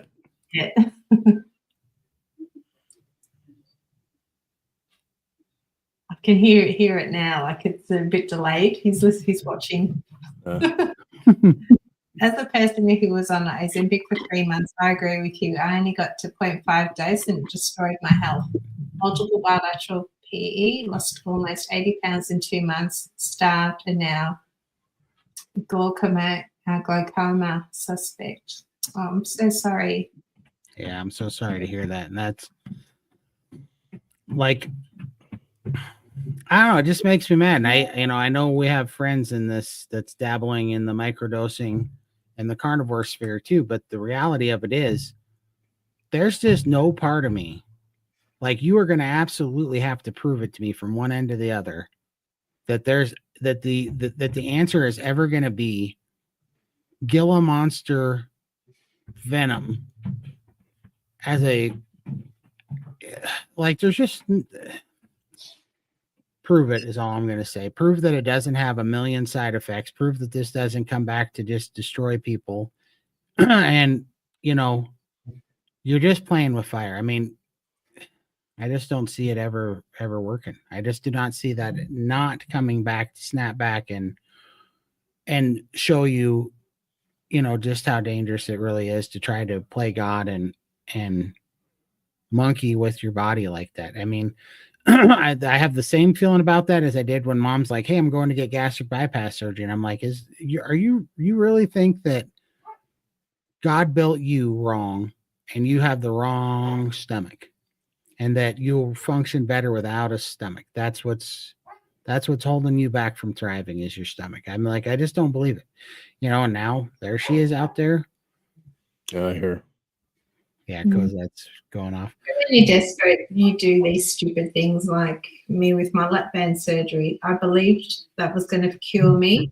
They promised me it would cure me, and I still got to 800 pounds. So obviously, yeah, when it comes to Ozempic, I don't believe it. I don't trust because they've broken my trust already. And then seeing so many horror stories and of other people with their weight loss surgery disasters, and a lot of people also struggling with Ozempic and other medications.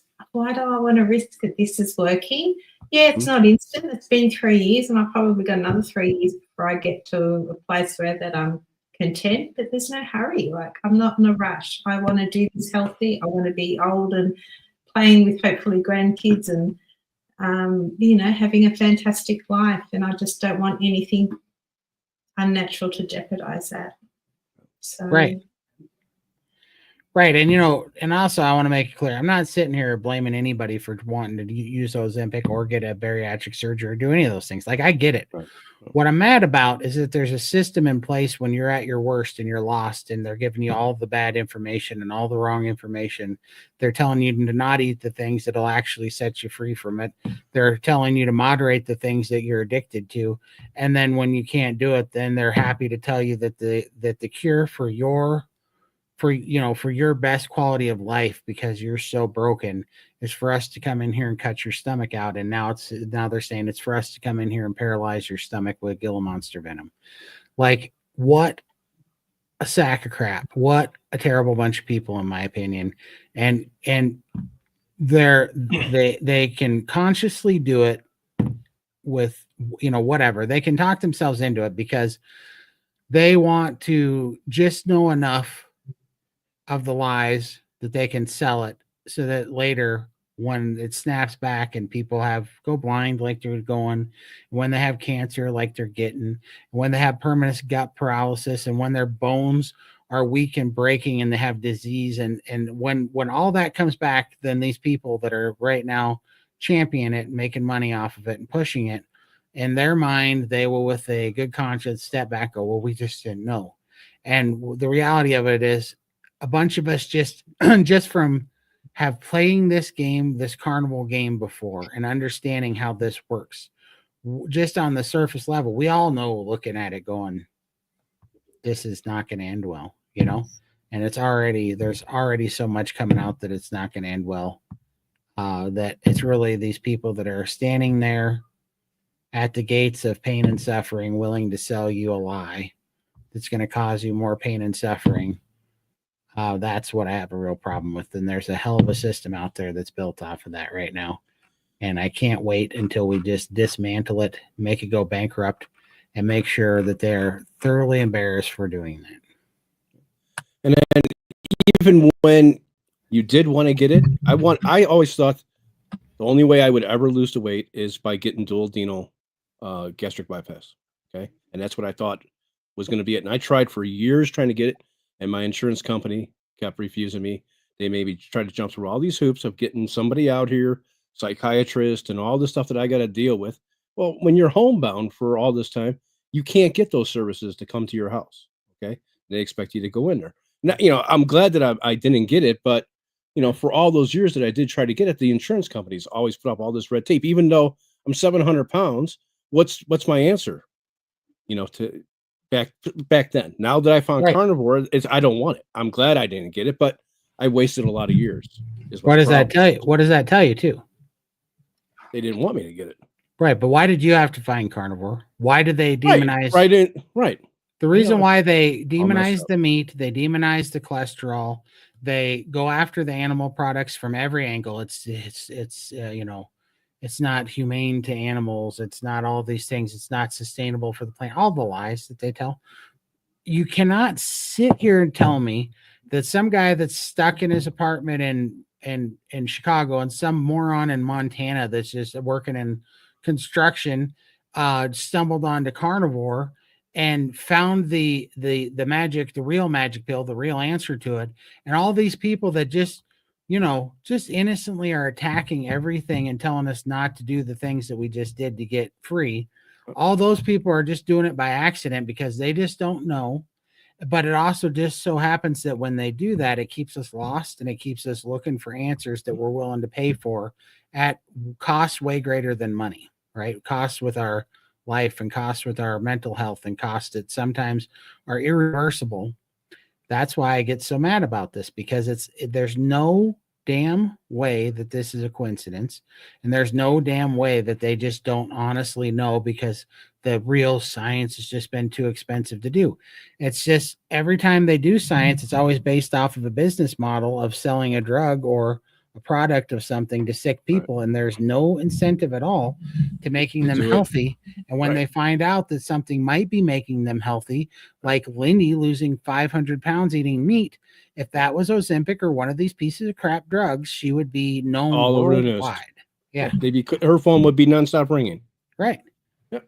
So it's like, and then that's another reason that I'm like, could we stop wanting to buy the magic pill? And as I love this carnivore community, but there's some people in the carnivore community, and I'm not blaming you for wanting to do it. And I'm not blaming you for looking for help, because it's still hard. But what I am saying is, could we stop helping these companies that have caused so much pain and suffering and blood money? Could we stop thinking, oh no, on this one, they really mean it. On this one, they really care. I'm sure this one's going to end up like, let's just bankrupt these sons of bitches the way they need to be. And let's just get healthy without them and let them stick their own drugs up their own butts and let them just choke on it. And let's not sit here and play their game anymore. I'm so tired of thinking that, oh, well, this time they've really come up with a good one because they care.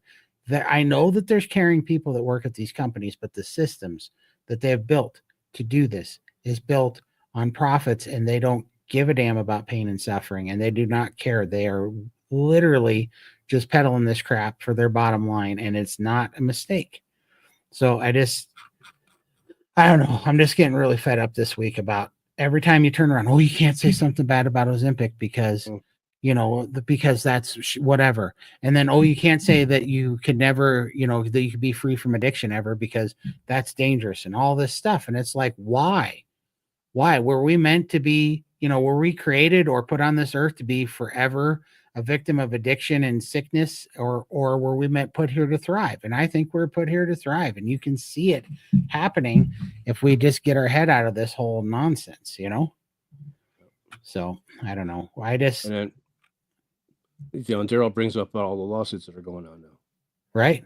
100%. And all the new studies that are coming out about people going blind. Right. Yeah. Right. And but right now there's fairly prominent carnivores that are dabbling, and I get them wanting to experiment with it, but dabbling with the microdosing of GLP-1s, like there's not going to be a price to pay for that. And I'm just like, I mean, this is literally like going back to your abuser and saying, yeah, but he really means it this time and he's going to take care of us. That's what this feels like. It's so ridiculous. And just like here with Greg, that his friend's daughter passed away. A friend of mine passed away from it. And I believe it was from this. For sure. So. Yeah. I don't know. It's just annoying. And the thing is, I really love the people that are, that are in the community that are messing with this. I get it. I get their desperation, but man, I am just as much mad about this. I'm not mad because you're doing it. I'm mad because I think it's going to make you sick. I'm mad because I think it's dangerous, and I'm mad because I think it's dangerous for the community. And I'm mad because it props up the bastards that are making money off our pain and suffering in the interim too. And I don't know why we're doing it. I don't know. I don't understand. We got to be brave enough and courageous enough to fight this battle without letting them infiltrate us like they did with keto, with all their commercialized bullcrap products that made keto even dirty, you know? Yeah, Dr. Boz effectively uses GLP-1 agonists, low temporary doses, to shut off cravings for a few patients who are unable to stop eating carbs by other ways. It has a place, not self. I'm not going to agree with that because I was addicted to carbs and my cravings are gone. I no Right. longer think about it. Well, here's what I'm going to say about that. Like, I believe that there might be some people out there, like, okay, let's take Tim. Tim, not to call you out, but Tim, he was healing, but he still didn't have a leptin response, right? So there's some people that have hormone damage and things worse than we do. But I get that. And I like what John's saying, that he's that, and that's aspect of not being self-administered under under a professional watch and doing it and doing it that way. Yeah, it might be a bridge and a small one, and I could see that being handy in that aspect. What I'm saying is microdosing yourself, especially people with addictive tendencies. I don't see that there's any way they don't start abusing that, especially if it really actually starts losing weight. And then what weight are you losing? Like, there's just, I think that's so dangerous for people to actually be able to control it themselves and not go overboard. And then, even then, what's crazy to me, John, is like, let's think about this. Okay, so I'm a big fan of SBG.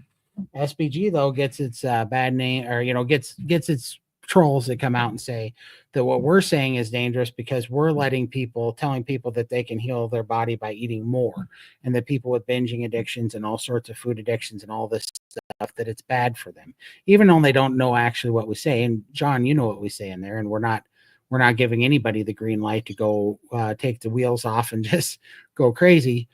Especially, we're very careful about what they're eating to try to narrow it down.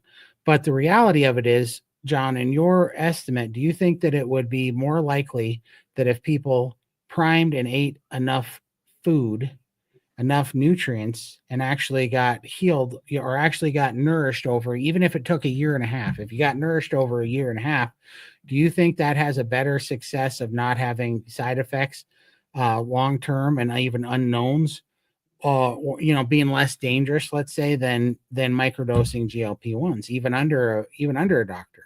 I think if people would truly try to nourish the body more so than they might even know that they need, I think that they're going to find they don't need that. They will get that back, that they will find that off switch that Lindy talks about, that I found, that Michael found, and then they don't need to. And so what pisses me off about these people saying, no, it's safe to microdose GLP-1s, but it's dangerous for you to come out here and say that priming helps free you. But the fact of the matter is that I never made anybody go blind by priming. I never killed anybody with priming. I never, made anybody have cancer with priming or caused permanent gut paralysis with priming, but GLP-1s have. And so the idea that of eating natural food in the proper human diet and more quantity to put more building blocks and nourishment in your body to give your body a chance to heal on its own, that's more dangerous than taking GLP-1s. I am ready to have it out with that, because I'm not listening to it anymore. I'm just not putting up with it. Like, it's bullcrap. Go eat, go heal, see where you could be. And yes, you might gain some weight, but it's going to be great weight. Think about this, that somewhere, people get confused. And this is why I tell you that 70% of priming is community, because you need to understand what's happening when it's happening to you. But if you're gaining weight on priming, 99% of the time, it's going to be healthy, strong, lean tissue. You're going to be gaining bone mass. You're going to be gaining muscle. You might get a little bit of fat in there because it's going to turn to a little bit of gluconeogenesis, and you're going to store a little bit of fat that'll come off that fast once your body's healed. But on GLP-1s, when you're taking that crap, you're losing anywhere from 40% to 66% lean body mass. Is that the kind of weight you want to lose? Do you want to lose muscle and bone and white tissue and myelin on the nerves? Is that what we want to lose? Do you want to lose organs? Do you want to lose organ tissue? Like, that's not what we're trying to lose. And the idea that is safer then the message of just eat and give your body the nutrition that it needs and try eating more. Like if restricting and holding back is not doing the trick, try eating more. Let us help you increase your appetite a little bit at a time and see if your appetite opens up and your metabolism heals and you get, nourished. And then let's see if you beat the cravings. And do that with the help of a community that all knows what you're going through and can all help you, talk the donut out of your mouth, like Alyssa said the other day. And you stand a way safer, way healthier chance that wasn't, because where do you come when you come on the other side of that? Now your freedom lies in a GLP-1 that's administered by a doctor when you're having a bad day. You got to go run down a doctor and find them to get you a GLP-1 because now you're craving carbs, or your body doing it that self-regulates in a community that teaches you how to be completely free from that and let that. I mean, it's just so obvious at this point, and we're still playing this game, and people are attacking priming. Not very many people. Tell you what, the people in the priming community that are doing it, that are having fantastic results, and are sitting here going, "Oh, this, I see what you're talking about now." And it's so obvious because it's where we came from. It's how we got here. It is the natural human state, All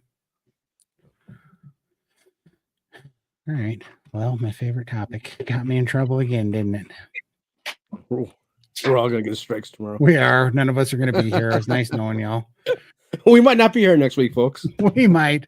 We certainly might not. You might see us with 3 subscribers tomorrow on a Fiesta Carnivore channel, something or other. I'm going to have to change my name. GLP-1s are like people out there singing up a storm, thinking just because God is not dealing with them in that moment that there will be no consequences.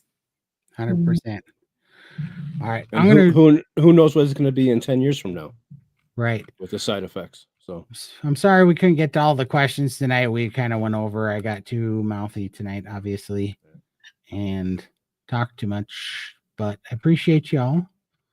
And we're going to table this for next week and see if we can't skirt the internet police. We're still here. We're still here. Well, we've still got our strikes to go, so just Todd might be here. Yeah. Well, we would all get knocked off for a little while. 2 weeks. Wasn't it 2 weeks, Todd? Yeah, it was. It's 2 weeks. 2 weeks. 2 weeks. The next one is 4 weeks. If I get put back in the YouTube gulag is 4 weeks, and then it's I got to start a new channel. So it's basically like that thing where they say you get 3 strikes, and it's like, no, you get 2, because on the third one you're out. So my dad used to always, it's like you get 2 strikes and then you're out. You don't get 3 strikes, And then because on the third one the game's over. So I'm basically on strike 1. I have 1 more that I could play with, and then I'm starting from scratch. But whatever. Like, make sure you go subscribe to Todd's Rumble channel, just in case. Just in case, because I don't know. I'm just tired of it. I mean, are you guys feeling this? Put it in the chat if you guys are feeling this too, because the more that we're in this space, this is the new thing that seems to be coming, and they keep pushing on it and pushing on it and pushing on it. And it's kind of like you can't talk about addiction. Yeah, great time. Yeah, exactly. Yeah, exactly. Thanks, Beth. She knows that I only have a mental capacity to keep it on the rails for a minute at a time. Thanks so much. I feel like that, this keeps coming at us, and now we're getting to that spot where you can't say nothing and you can't talk about anything that's really happening. I don't know about everybody here, but I imagine that everybody here is here because we have something to say, because we came from a spot and found a way through it. And now we're like, holy crap, this is what worked. Right. And what's annoying me is that now when I talk about what worked is I have to YouTube's like, oh, you can't say that. Yeah, well, but that's actually what happened. Yeah, but you shouldn't say that. And then the people are like, well, you can't say that because you're going to offend people with addictions. I'm like, what do you mean people with addictions? I'm people with addictions. Like, I'm talking to my people with addictions that had addictions like I had addictions. You want to know why? You can't do it because they get all the money from all the drug companies, and that's why you can't say the shit on this channel. Right. on that's this why. platform. Yeah. And so yeah, I'm just kind of fed up with it. And that's why we're going to be saying this more and more, because I think it's the only thing that matters. I mean, if it's something that they're telling you shouldn't say, you can't say, and it's offensive, that's pretty much it. All the pointers saying that's what we need to talk about. When they block something online, there's a reason behind it. It's because it's the truth. That's why they block it. Simple as that. For sure. Yep. For sure. So I appreciate y'all listening. Let's all just say it. And, let's, I just think we get healthy, and then we don't have to worry about the drug companies more. And if we all start speaking the truth, and that's what there's a market out there to hear, well, then the platforms are going to have to figure out if they want to let you market it, the popular truth, or if people want to listen to censored, meaningless nonsense. Oh yeah, for sure. I know, 1984, 100%. The world we live in nowadays, yeah. For sure. Oh, here, Brett put out a new video. Everybody go check out Brett's video, please. I have a new video up on my channel. First one about 6 months, grilling steaks tonight, if anybody's interested. Absolutely. Go over to Hoosier Carnivore and check out his video, please. Let's see. I had a friend post that cancer loves sugar. She was called a liar. Yeah, told about their studies to prove. Yeah, exactly. Exactly. And it's so ridiculous, but we're winning this war. We got them running scared. I mean, that's why how else would I get banned like some goofball in Montana talking smack with a channel of whatever. I don't even have 7,000 subscribers, but that needs to be censorship, to be censored, because we are winning. We are winning. If I was using this much vigor to talk about vegans, I'd probably have 100,000 subscribers, because they'd pump it out in the algorithm. Oh yeah, that's exactly. Yeah. Yeah. But if you're pushing what they want, then you get front page exposure. Yeah. Right. So it's obvious, but that's good. That means we're winning. If they have to come in and try to stop it, we're winning. Yeah, I believe that, John, for sure. So let's, I don't know. I think right now, especially in this time, I think it's more important that we land on the right side of history than anything else. And we do not kowtow to any more bullshit by any of these people. We make them embarrassed for the things that they did, that they should absolutely have to hide their face in shame for this crap. Appreciate it all. On that note, we'll see you next time. Great. Thank you. See ya. All right, guys. See you next week, maybe.